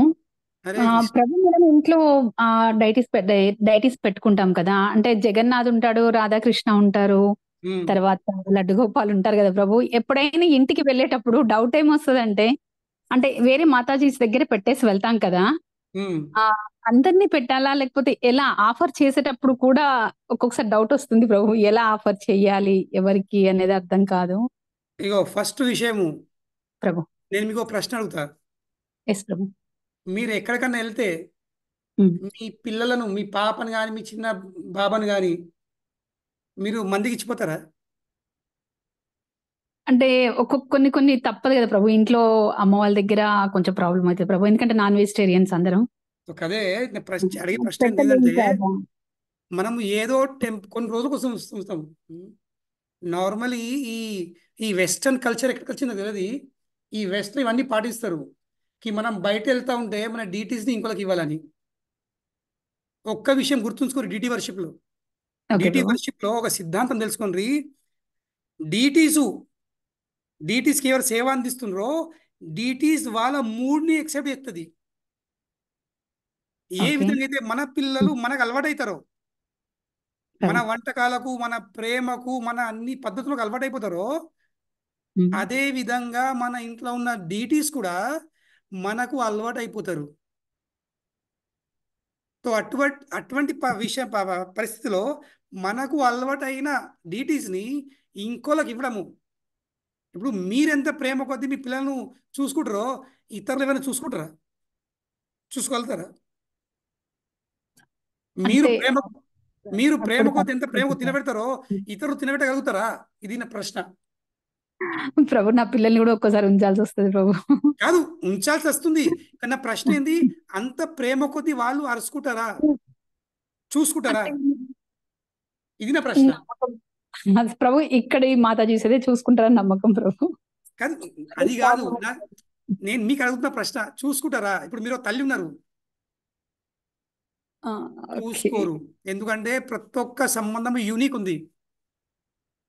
ఓకే వాళ్ళు ప్రభు. 99% చూసుకోవచ్చు, కానీ 100% చూసుకోరాదు. సో కనుకనే మీరు అడిగిన ప్రశ్నకు సమాధానం ఏంటంటే, వాస్తవంగా ఎటన్నా బయటకు వెళ్తే, ఇది వెస్టర్న్ కల్చర్, అమెరికాలో వచ్చింది. మనం ఎటన్నా బయట వెళ్తుంటే మన డీటీస్ ఇంకోళ్ళకి ఇవ్వాలి. సో వాళ్ళ ఇంట్లో పెద్ద లోడ్ అయిపోతుంది, వాళ్ళ కన్ఫ్యూజన్, ఇప్పుడు ఎవరిని ఏ విధంగా పెట్టాలని. అవును లేదా? సో కనుకనే సింపుల్ పద్ధతి ఏంటంటే, మనం ఎక్కడికన్నా బయటకు వెళ్తా ఉంటే దేవునికి డ్రై ఫ్రూట్స్ పెట్టి, లీల ఓకే. బాటిల్ పెట్టి, మనకు వాళ్ళకు రెస్ట్ పండబెట్టుకోవాలి. మళ్ళీ వచ్చేంత వరకు అయ్యా ఓకే. మీరు రెస్ట్ తీసుకొని మళ్ళీ వచ్చిన వాళ్ళు సేవెత్తము, వాళ్ళకి వీళ్ళకి ఇవ్వకండి. ఇంకా ఇది ఫస్ట్ ప్రశ్నకు సమాధానము. రెండో ప్రశ్న, ఇంట్లో జగన్నాథ్ ఉన్నాడు, లడ్డు గోపాల్ ఉన్నారు, గౌరిత ఉన్నారు, రాధాకృష్ణ ఉన్నారు, ఎవరెవరికి నైవేద్యం పెట్టాలి? అది ఫస్ట్ మీరు డీటీస్ తెచ్చినప్పుడు సంకల్పం చేసుకోవాల్సింది. నేను అందరికి కలిసి ఒక్కొక్కరికి పెడతానా, లేక ప్రతి ఒక్కరికి పెడతానా? ఎందుకంటే వాళ్ళందరూ ఒక్కటి ఉన్నారు కూడా, ఒక్కటి కారు కూడా. కానీ మన సంకల్పం బట్టి వాళ్ళు ఏమవుతారు, వాళ్ళందరూ ఒక్కడవుతారు. ఇప్పుడు ఏ విధంగా అయితే, ఇప్పుడు టెంపుల్లో 100 శాలిగ్రామ్ ఉండొచ్చు, కానీ ఒక్క శాలిగ్రామ్కి అభిషేకం ప్రతిరోజు చేస్తాము, ఆ శాలిగ్రామ్ నైవేద్యం పెడతాము. దానివల్ల ఈ ఒక్క శాలిగ్రామ ప్రతి ఒక్క శాలిగ్రామ్కి ప్రతినిధి అవుతుంది అనమాట. ఇంకా ఓకే. ప్రతి ఒక్క శాలిగ్రామ్ని సేవ ఈ శాలిగ్రామ్ని స్వీకరిస్తాడు. కనుకనే మీకు సౌకర్యం ఉంటే, మీకు వీలైతే అందరికి పెట్టండి, లేకపోతే అట్లీస్ట్ ఒక్క ప్లేట్ పెట్టండి, ఒకళ్ళకి నైవేద్యం పెట్టండి. Okay Prabhu. Okay Prabhu. Hare Krishna. Hare Krishna. Thank you Prabhu. Hare Krishna.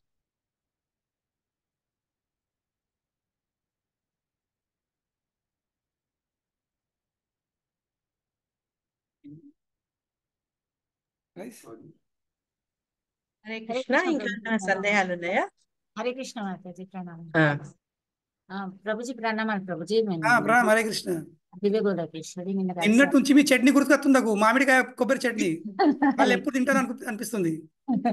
Thank you Prabhuji, చేస్తాను ప్రభుజీ. హరే కృష్ణ. హరే కృష్ణ. కానీ సండే చేయకండి, సండేకి ఏకాదశి ఉంది. ఓకే ప్రభుజీ. అయ్యో, ప్రభుజీ సండే పులిహోర కూడా ప్లాన్ చేసిన ప్రభు, నేను లేదు, చూసుకోలేదు. ఏకాదశి ఉంది, నేను నిర్జలు ఉంటా. Okay okay okay. Hare Hare Krishna. Hare Krishna. లేకుంటే ప్రభుజీ మీరు పులిహోర నాకు ప్యాక్ చేసేయండి, ఇవ్వండి నెక్స్ట్ డే. అదే అనుకున్నాం Prabhu, no problem, it Hare reach you. Krishna. Hare Krishna. Hare Krishna. Prabhuji ఇప్పటి వరకు ప్రసాదంలో మీరు అన్ని బాగా చెప్పారు ప్రభుజీ. అంటే చుట్టాలు, మన ఇంటి వాళ్ళు, తెలిసిన వాళ్ళైతే వాళ్ళ ఇంట్లో వెళ్తాము, వంట చేస్తాం. కానీ కొన్ని ఫంక్షన్స్, కొంతమంది పిలిస్తే వెళ్ళినప్పుడు దగ్గర వాళ్ళైనా సరే ఒక్కొక్కసారి తినాల్సి వస్తుంది, లేదంటే వాళ్ళకి చెప్పాల్సి వస్తుంది. అలాంటి టైంలో కూడా కొన్ని భర్జనలు జరుగుతూ ఉంటాయి కదా ప్రభుజీ. దాన్ని ఎలా అంటే, బంధాలు కూడా బాగా ఉంచుకోవాలి, ప్రసాదం కూడా తినాలి. ఆ బంధము ప్రసాదం దగ్గర కొంచెం ఇబ్బంది అవుతుంది ప్రభుజీ. అలాంటి వన్స్ ఇన్ వైల్ అటువంటి ధర్మ సంకట వస్తుంది. అప్పుడు ఒక్కసారి ఏది ఉన్నా కృష్ణ ఎందుకు అర్పణమని తింటే ఏం తప్పు కాదు. ఒక్కసారి మనము తింటే సడన్గా మనం పడిపోము. వన్స్ ఇన్ వైల్, కానీ అది అలవాటు కావద్దు. ఇక ఓకే, అదే అది అంటే అలవాటు కావద్దు. అది ఆ వంక పెట్టుకొని ఇక ప్రతిసారి అని కాదు. ఓకే వీలైనంత ప్రయత్నం చేయాల్సింది తినకుండా. కానీ తప్పనప్పుడు హరే కృష్ణ అని. ప్రభుపాదుల వారు కూడా ఒకసారి ఏమైంది, ఢిల్లీలో ప్రభుపాదుల వారు శిష్యులతో పాటు ఒకసారి ఒక లైఫ్ మెంబర్ ఇంటికి వెళ్ళారు అనమాట, పెద్ద డోనరు. వాళ్ళు తింటా ఉంటే శిష్యులు ప్రభుపాద ఇంట్లో ఉల్లిపాయ ఉందని తింటూ ఉండే, సడన్గా ఉల్లిపాయ వచ్చింది. ప్రభు అన్నారు, గమ్మని అండి, నోరు మూసుకొని ఎక్కడ మాట్లాడలేదు. వాళ్ళు తినొచ్చింది. కొన్ని సందర్భం తప్పనప్పుడు భగవంతు చేతులు జోడించాలి, భగవంతా తప్పని పరిస్థితి తప్పలేదు, ఏతుంటే నన్ను క్షమించండి, నన్ను రక్షించండి, నన్ను కాపాడని ప్రార్థిస్తే అంతేం పరగడదు. ఒక్కడిసారి ఏదో అంటే నేను ఇట్లనే ఉల్లిపాయలు తినాలని అట్లీస్ట్ భక్తులు గానాల చేత అట్లీస్ట్ వాళ్ళు మనకు ఉల్లిపాయలు లేకుండా అండి పెడుతున్నారు కదా, వాళ్ళని గౌరవించాల్సింది. మనం ఒక్కసారి తింటే వాళ్ళు హ్యాపీగా అయితే వాళ్ళు మనం చెప్పిన మాట వింటారు, వాళ్ళు భక్తులు అవకాశం ఉంటారు. అది కూడా చూసుకోవాల్సింది. ప్రభుజీ ఇంకొక చిన్న క్వశ్చన్ ఏంటంటే, సర్వధర్మాన్ని పరిత్యజ్య మామేకం శరణం వ్రజ అని చెప్పారు కదా, మరి బంధాలు మరి ఇవన్నీ భౌతికంగా అవన్నీ మనం పర్ఫెక్ట్ గా చూసుకున్న తర్వాతే భక్తి చేయాలంటే దానికి దీనికి ఎలా ప్రభుజీ? ఫస్ట్ అవన్నీ మనకు మనము భక్తి చేయాల్సింది. మనము సర్వధర్మాన్ని పరిత్యజ్య తర్వాత మనం ఫస్ట్ మన ఫోకస్ ఉండాలి మామేకం శరణం వ్రజ. ఇది గల మనం చేసినామా ఆ బంధాలను కృష్ణుడు చూసుకున్నాడు. మన ప్రాబ్లం ఏంది, మనం బంధాల విషయం ఆలోచిస్తాము, ఆ శరణాగతి విషయం ఆలోచిస్తలేము. ఆ బంధాలు విడగొట్టలో చిక్కిపోతున్నాం మనం. కాదు, ఫోకస్ ఆన్ శరణాగతి.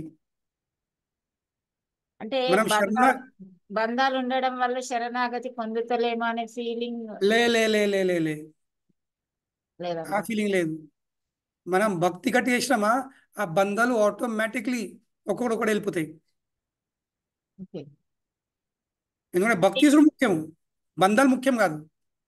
అంటే భక్తికి బంధాలు అర్థం కావంటారా?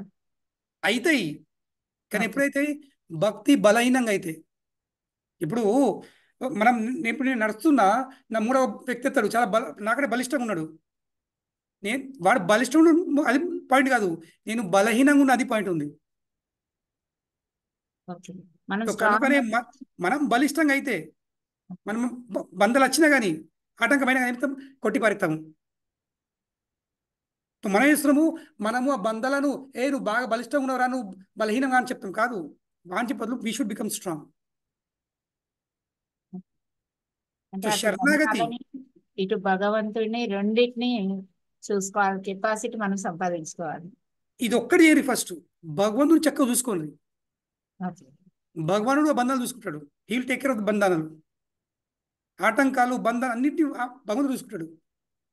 మనము కేవలం భగవంతుడు సేవ అయినంత వరకు, సాధ్యమైనంత వరకు ఫుల్ ఇంటెన్సిటీతో మనము భక్తి చేసే ప్రయత్నం చేయాల్సింది. ఎందుకంటే కృష్ణుడు మన హృదయంలో ఉన్నాడు, ఆయనకు తెలుసు మనం ఎంత నిజాయితీగా భక్తి ఇస్తున్నామో, ఎంత మన కోరిక ఉందో, ఎంత ఇష్టపడుతున్నామో, లేదా ఏదో మీద బంధాల వంక పెట్టుకొని మన భక్తి తప్పించుకుంటున్నామా, అవన్నీ చూస్తున్నాయి ఆయన లేదా. Prabhuji sorry, thank you so much, బాగా చెప్పారు. అంటే ఇంకో క్వశ్చన్ ఉంది ప్రభుజీ. ఒక ఆవిడ అంటే రీసెంట్ గా 6 months నుంచి క్లాసెస్ అటెండ్ అవుతుంది, మాల చేస్తున్నారు, అన్ని చేస్తున్నారు, వాళ్ళ హస్బెండ్ కూడా చేసేది నచ్చి అన్ని పూజలు అన్ని పార్టిసిపేట్ చేస్తున్నారు. కానీ సడన్ గా ఒక రోజు హార్ట్ అటాక్ వచ్చి తను వెళ్ళిపోయారు. లాస్ట్ మూమెంట్ లో ఆ అమ్మాయి హరే కృష్ణ మహామంత్రం చెప్తుంటే కృష్ణ అని చెప్పి మరి అతను ప్రాణం విడిచారని కూడా చెప్పారు. కాకపోతే ఇప్పుడు ఆ అమ్మాయికి ఏంటంటే వాళ్ళ దాంట్లో ఎవరు దీంట్లోకి రాలేదు, నేను ఒక్కదాన్నే వచ్చాను, ఇప్పుడు భక్తి నమ్మాను, అన్ని చేశాను, నాకే ఇలా అయ్యింది, ఇప్పుడు నేను రావడానికే భయపడుతున్నాను అంటున్నారు. దానికి నేను ఏం చెప్పాలో నాకు అంత అనుభవము లేదు అసలు. అంటే డిఫరెంట్ ఏమైనా చెప్తే అమ్మాయి మళ్ళీ ఎక్కడ డైవర్ట్ అవుతుందా అని. అవును అవును అవును అవును ఇటువంటి విషయంలో చాలా జాగ్రత్త ఉండాల్సింది. ఎస్ ప్రభుజీ, అందుకే నేను చాలా మెయిన్ సపోర్ట్ ఇవ్వండి, ఎమోషనల్ సపోర్ట్, ఆ ఫీలింగ్ ఇవ్వండి, మేము ఉన్నాము, we are there with you, you are not alone, నువ్వు ఉంటేనే లేవు. ఆ ఎమోషనల్ సపోర్ట్ ఇవ్వండి ఫస్ట్, మేము ఉన్నాము అని. మెల్లమెల్లగా మీరు రాకుండా కానీ ఫస్ట్ సపోర్ట్ ఇచ్చిండ్రా, ఆమె మన మాట వినే స్థాయికి వచ్చేస్తుంది ఫస్ట్. అప్పుడు దాని తర్వాత మన ఫిలాసఫీ, అమ్మా ఇది నీ కర్మ ఉండే, ఆయన జీవితం అంతే ఉండే, నువ్వేం చేయగలుగుతావు. ఇంకొక విషయం ఏంది, నీకు భక్తి అని కోరిక ఉంది, భగవంతుడి ప్లాన్ ఏముందో తెలియదు, కొన్ని విషయాలు చెప్పొచ్చు. భగవంతుడి కోసం ఏం ప్లాన్ చేస్తుందో తెలియదు మనకు. కనుకనే భగవంతుని ప్లాన్స్ ఇవన్నీ ముందు చెప్తే ఎవరు ఒప్పుకోరు. ఫస్ట్ ప్రేమ చూపెట్టండి, సపోర్ట్ ఇవ్వండి, రెగ్యులర్లీ ఫోన్ చేయండి, రెగ్యులర్లీ ఇంటికి వెళ్ళండి, అప్పుడప్పుడు ప్రసాదం తీసుకొని పోండి. ఆమె రాకపోవచ్చు కానీ మనం వెళ్ళాలి. అప్పుడు ఆమెకు ఫీలింగ్ వచ్చింది, అబ్బా నేను ఏం లేకున్నా వీళ్ళను వదిలేలేరు, వీళ్ళని పట్టించుకుంటున్నారు, నాకు ప్రేమ చూపిస్తున్నారు, నాకు సపోర్ట్ ఇస్తున్నారు, automatically she'll get some hope. ఆమె వచ్చేస్తుంది, ఖచ్చితంగా వచ్చేస్తుంది. అదే ప్రభుజీ, నాకు చాలా బాధ వేసింది, కానీ ఆమెను ఎలా ఓదార్చాలనేది సరి లేదు, మనం జస్ట్ వాళ్ళతో టైం గడపాలి. వెళ్ళి టైం గడుపుతుంది అంతే. అంట కదా, మన ఆచారమే పెద్ద ప్రచారం, మన డీలింగ్స్, మన వ్యవహారమే. మనం ఏ మాట చెప్పకుండా కానీ జస్ట్ పోయి కలవడము, రెగ్యులర్లీ ఫోన్ చేయడము. ఇప్పుడు ఏమైతుందంటే ఏమంటారు, నేను పోయినప్పుడు వీళ్ళు మాకు ఫోన్ చేస్తున్నారు, ఇప్పుడు నేను సత్సంగం వెళ్తలేను, వాళ్ళని పట్టించుకోవట్లే అని ఫీలింగ్ వచ్చిందా? ఎన్నడు రాదు ఇక. సపోర్ట్ ఇవ్వండి. Okay Prabhuji, thank you so much. Thank you very much. Hare Krishna. Hare Krishna Prabhu. Hare Krishna Mataji. Pranams Prabhu. దండవత్ ప్రణామ్ ప్రభు. మీ క్లాస్ చాలా చాలా, ఈరోజు నేను ఆఫీస్ లో వర్క్ చేస్తా కూడా విన్నాను ప్రభు. చాలా చాలా ఇన్స్పైరింగ్ గా అనిపించింది. Thank you Mataji. 1 సెకండ్ కోసూరి, 1 సెకండ్. ప్రభు, ఈ మాతాజీ గురించి నేను చెప్పాను నేను మీకు, శాలిగ్రామాల గురించి. అచ్చా మీరేనా? అచ్చా మీ అడ్రస్ ఇవ్వండి, నేను మీ శాలిగ్రామ్ తీసుకొని ఆ టెంపుల్ ఉంచుకుంటా, మళ్ళీ పంపిస్తా. వర్షిప్ ఓకే ప్రభు. నా దగ్గర 48 శాలిగ్రామ్ షేలు ఉన్నాయి. చిన్నది ప్రభు, అది ఆయన వచ్చేసారు నా దగ్గరికి. అని రోజు నేను ఇక్కడ దుబాయ్ లో వర్క్ చేస్తున్నాను, అది హైదరాబాద్ లో ఇంట్లో ఉండిపోయింది. అది నాకు ఇప్పుడు అది తెచ్చుకోలేదు. మళ్ళీ ఆయనకి ఆఫరింగ్స్ అన్ని నేను ఇక్కడి నుంచే మనసులో ఆఫర్ చేసుకుంటా చేయండి. బెస్ట్ మానసిక పూజ, మానసిక సేవ జరుగుతుంది. మానసికంగా అక్కడ చేస్తూనే అక్కడ చేస్తాను. చేయరు బెస్ట్. ఇక్కడనే మీరు మానసిక కాదు, మీరు నైవేద్యం పెట్టినప్పుడు ఆయన గుర్తు చేసుకోండి, భగవంతా రండి మీకు నేను ఆఫరింగ్ పెడుతున్నాను, మరి ఖచ్చితంగా స్వీకరిస్తారు. అదొకటి భయంగా ఉంది. వాళ్ళు చెప్పారు ఇంట్లోకి తెచ్చుకోకూడదు అని ఒక్కొక్క రకంగా చెప్తా ఉన్నారు. లే మీకు ఫస్ట్ ఆప్షన్, మీరు ఇక్కడికి వెళ్ళే మానసిక సేవ చేయండి. ఇక్కడ మీరు కుకింగ్ చేసి నైవేద్యం పెట్టి ఆయన గుర్తు చేసుకొని, భగవంతా ఇగో మీరు దూరం ఉన్నా కానీ మీరు నా సేవను స్వీకరిస్తున్నారు, ఈ నైవేద్యాన్ని స్వీకరిస్తున్నారని భావంతో మీరు అర్పించండి, ఖచ్చితంగా సేవ జరుగుతుంది. First point. రెండవది, దేవునికి మాట చెప్పండి, నేను నెక్స్ట్ టైం ఎంత తొందర వచ్చి మిమ్మల్ని తీసుకొని వస్తాను అని భగవంతునికి ఒక మాట నచ్చ చెప్పండి. ఇంకా మూడో విషయము, మీకు అంతా అనిపిస్తే నాకు అడ్రస్ ఇవ్వండి, నేను వెళ్ళి తీసుకొని మీ తరపున నేను అక్కడ వర్షిప్ చేస్తాను. హరే కృష్ణ. చాలా అన్నిటికీ చాలా ఇన్స్పైరింగ్ ఉంది ప్రభు. చాలా క్లాస్, చాలా అన్ని క్వశ్చన్స్ కి ఆన్సర్ దొరికాయి. హరే కృష్ణ.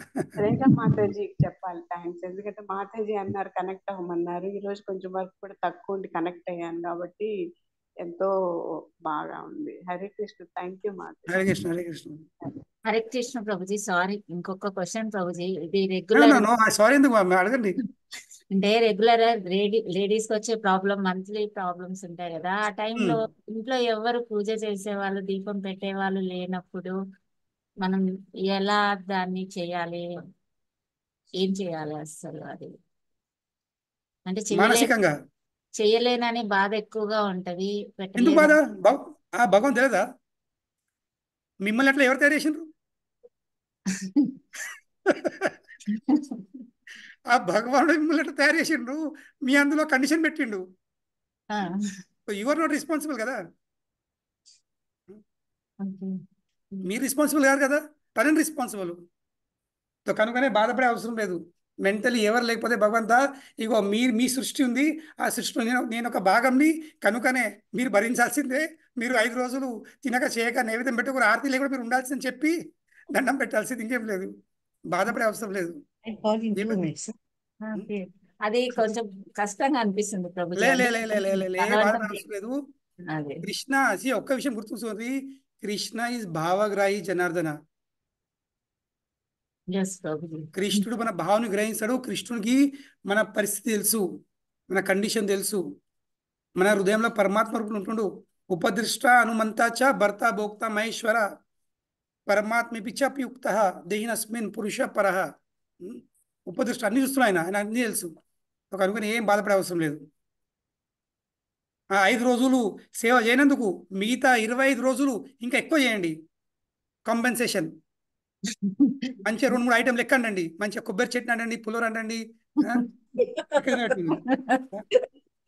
హరే కృష్ణ. హరే కృష్ణ. ప్రభుజీ, ఒక్క చిన్న డౌట్ ప్రభుజీ. ప్రణామ్ ప్రభుజీ. మనం ఆడవాళ్ళు దండవత్ ప్రణామం చేయకూడదు అని చెప్తారు కదా ప్రభుజీ, అదెంత? అవును, అదే చాలా మంది చెప్తున్నా, మళ్ళీ వాళ్ళు అదే చెప్తున్నారు ప్రభుజీ, మీ మాటల్లో విందా. అంటే C ultimately we have to understand the design. ఇప్పుడు ఆడవాళ్ళకు డిటి వర్షిప్ లేదు ఐడియలీ, శాస్త్ర ప్రకారం ఆడవాళ్ళు డిటి వర్షిప్ చేయకూడదు. ఎందుకంటే deity worship the first condition ఏముంది? You should not wear stitch clothes, కుట్టిన బట్టలు వేసుకోకూడదు. ఇప్పుడు ఆడవాళ్ళు కుట్టిన బట్టలు వేసుకోకుండా ఉండగలుగుతారా? పాసిబలా? కాదు. అలాగే భగవానుడు పురుషులను ఒక విధంగా, స్త్రీలను ఒక విధంగా తయారు చేసిండు. శరీరంది ఒక రకమైన ఆకారం ఉంది, అవును లేదా? శరీరంది ఒక రకమైన షేప్ ఉంది. అన్నిటికీ అన్ని అనుకూలం కాదు. కనుకనే ఎలాంటి ఇబ్బందులు కలగద్దని, పురుషుల దేహంకి ఎలాంటి ఇబ్బంది కలగద్దు, స్త్రీ దేహం ఇబ్బంది కలగద్దని అటువంటి పరిస్థితులు ఉన్నాయి. ఇది సింపుల్ అండర్స్టాండింగ్. ఇంకా శాస్త్రంగా ఎన్నో చెప్పచ్చు, కానీ సింపుల్ అండర్స్టాండింగ్ ఏంది? The structure of the body. అట్లా. హరే కృష్ణ. హరే కృష్ణ ప్రభు. ఎస్ మాతాజీ, ఉషా మాతాజీకి జై. Thank you Prabhu. యాక్చువల్లీ ఇది భగవద్గీతది గురించి నేను అడగాల అనుకున్నాను ప్రభు. నేను చదివేటప్పుడు నాకు ఒక చిన్న డౌట్ వచ్చింది. అంటే కౌరవ తోటు గురు భీష్మ పితామహులు, గురువులు, అదర్ కింగ్స్ కౌరవస్ పట్టు నిలబడారు కదా. ఓకే, గురు అంటే ద్రోణాచార్యుడు నిలబడేదానికి కౌరవ పట్టు ఓకే, ఆయన గురు కాబట్టి వాళ్ళ తొట్టు నిలబడేదానికి ఓకే అనుకోవచ్చు. ఎందుకంటే కింగ్ మాట వినాల కాబట్టి నిలబడ్డారని. కానీ భీష్మ పితులు ఎందుకో ఆ ఒక్క సైడ్ తీసుకున్నారు. తర్వాత ఆయన అందరికన్నా పెద్ద ఆయన కదా, ఆయన ఎందుకు ఆ ఒక్క డిసిషన్ తీసుకోలేకపోయారు? దట్ అది నాకు దీనికి ఆన్సర్ శ్రీల ప్రభుపాద వారు శ్రీమద్ భాగవతం ప్రథమ స్కందం 9వ అధ్యాయంలో ద పాసింగ్ ఆఫ్ భీష్మదేవులు చెప్తారు అనమాట. ద్రోణ గాని భీష్ముడు గాని వీళ్ళు కౌరవ పక్షం ఎందుకు తెలిసి కూడా ఈ కౌరవులు అధర్వ మార్గంలో ఉన్నారు. అయినప్పుడు కూడా ఎందుకు వాళ్ళు వాళ్ళ పక్షం యుద్ధం చేసిర్రు? Because they were obligation. ఎందుకంటే వాళ్ళ భరణ పోషణ, వాళ్ళ మెయింటెనెన్స్ అంతా. ఓకే, ధృతరాష్ట్ర ఇంకా కౌరవ పక్షం జరిగింది కాబట్టి ఆబ్లిగేషన్ ఉన్నప్పుడు తప్ప కొన్ని విషయాలు when you are obliged we have to give up certain things. So obligation ఉంది కాబట్టి వాళ్ళకు ఆ పక్షంలో యుద్ధం చేయబడ్డది. ఇది వన్ రీజన్. ఇది ప్రభుపాద వారు చెప్పారు అనమాట. మీరు పర్పూర్ చదివితే తెలుసు అనమాట. Okay okay okay. Hare Krishna. Last question Ravishesha Mataji. పాప అప్పటి నుంచి చేయలేపారు, చేయి నొప్పి వేస్తుండొచ్చు. హరే కృష్ణ ప్రభుజీ, ప్రణామాలు. ప్రభుజీ క్లాస్ చాలా చాలా బాగుంది. దాని మెయిన్ మన బంధాలని కట్టుపరుచుకుంటేనే మీరు కృష్ణ భక్తి చేయాలని చాలా బాగా చెప్పారు ప్రభుజీ. నాకు మా ప్రభు రాత్రి ఒక చిన్నది చెప్పారు ప్రభుజీ. అంటే తన ఇన్ని రోజులు తెలీదు నేను ఇలా ఇది నా టైం టేబుల్ అని. ఇప్పుడు రీసెంట్ గా ఇంట్లో క్యాంప్ పెట్టారు, తను చూడడం వల్ల తను తెలిసింది. ఇంత టఫ్ టైంలో నువ్వు డెడికేటెడ్ గా అంతసేపు కూర్చొని చాంటింగ్ చేసి టిఫిన్ కూడా చేయకుండా పరిగెట్టడం అవసరమా? ఒక్కరోజు చాంటింగ్ చేయకపోతే కృష్ణ ఏమంటాడు అని నన్ను క్వశ్చన్ చేశారు ప్రభు. దీనికి ఏం ఆన్సర్ చేయాలి ప్రభుజీ? నేను ఎట్టి చెప్పాను అంటే ఖచ్చితంగా చేయకపోతే ఆయన ఏమన్నాడు, కానీ చేయడం అనేది మన బాధ్యత. ఒకటిగా పెట్టుకున్నప్పుడు దాన్ని పాటించాలి కదా అని నేను అనుకున్నాను ప్రభుజీ. కానీ నేనేం ఆర్గ్యుమెంట్ చేయలేదు. దీనికి ఏం ఆన్సర్ ఇవ్వాలి? ఫస్ట్ ఎలాంటి ఆర్గ్యుమెంట్ చేయకూడదు. ఆయన ఒకటే చెప్పాలా, నేను ఒక్కరోజు మిమ్మల్ని ప్రేమ కొద్ది అరసుకోపడి మీ పరిస్థితి అని చెప్పాలి. అది కూడా అన్నాను ప్రభుజీ. అదంటే ఓకే వదిలేయి, no problem, take it easy లాగా తీసుకున్నారు ప్రభుజీ. అలా అట్లా అంటారు, కానీ యాక్చువల్లీ ఒక రోజు ఆఫీస్కి వెళ్ళి రాని మీరు పట్టించుకోకుండా ఏర్పడుతుంది ప్రాబ్లం. అదే ప్రభుజీ, నేను పట్టించుకోకపోయినా హెల్ప్ చేస్తారే, అదే నాకు ఇప్పుడు ప్రాబ్లం వచ్చింది. అదే just take it lightly. Just ఒకటే మాట చెప్పాలా, the expression of love, attention to detail is the sign of love. మనం ఎందుకు జపం చేస్తున్నాము? ఎందుకంటే కృష్ణుకి ఇష్టం. ఎస్, మన హృదయం యొక్క పవిత్రీకరణ జరుగుతుంది. బట్ మోర్ దెన్ దాట్, ఈ హృదయం పవిత్రీకరణ మన జపంతో జరగదు. వాస్తవంగా హృదయం యొక్క పవిత్రీకరణ కృష్ణ యొక్క సంతృప్తితో అవుతుంది. So we are doing for Krishna's pleasure. And when Krishna is pleased, then everything is possible. Not just purification of heart, everything is possible. So కృష్ణుని ప్రత్యార్థం కోసం చేస్తున్నాం. కనుక చెప్పాల్సింది అవును చేయకపోతే ఏం కాదు, కానీ ప్రేమ యొక్క లక్షణం ఏంది? చేయకుండలేము. Simple answer. మీరు చెప్పింది ఓకే, చేయకపోతే ఏం కాదు, కానీ ప్రేమ యొక్క లక్షణం ఏంది? చేయకుండలేము, ఇంకా ఎక్కువ చేయబుద్ధి అవుతుంది. Simple answer. సో కనుకనే చేయాల్సింది అట్లా. హరే కృష్ణ. సో మాతాజీ ప్రభుస్, మీకు ఇంకేమన్నా అనుమానాలు, ప్రభుని తెలుసుకోవాల్సిన విషయాలు ఉంటే మళ్ళా గురువారం రోజు లాగిన్ అవ్వండి. ప్రభు మళ్ళా మన మీద చాలా అభిమానంతో మళ్ళా మనల్ని అడ్రస్ చేసేందుకు వస్తున్నారు. సో మీకు కావాలి అంటే థర్స్డే మొత్తం ప్రశ్నలే అడగండి. బెస్ట్ అందరూ ప్రశ్నలు రాసుకోండి, మనం క్వశ్చన్ ఆన్సర్స్ పెట్టుకుందాము. అదే అంటున్నా, ఇష్టాగోష్ఠి లాగుంటుంది అప్పుడు. అప్పుడు ప్రభు కూడా ఈజీగా, అంటే ఈ టైం రెస్ట్రిక్షన్స్ ఉండదు. సో మీరందరు మటు ప్రిపేర్ అయ్యి రండి. ఏం అడగాలనుకుంటున్నారో మరి ఆ సలహాలన్నీ ప్రభువుని అడగొచ్చు. ఎనీ డ్యామ్ క్వశ్చన్స్ ఎలాంటి మోమాట లేకుండా. హరే కృష్ణ. ప్రభు ఈరోజు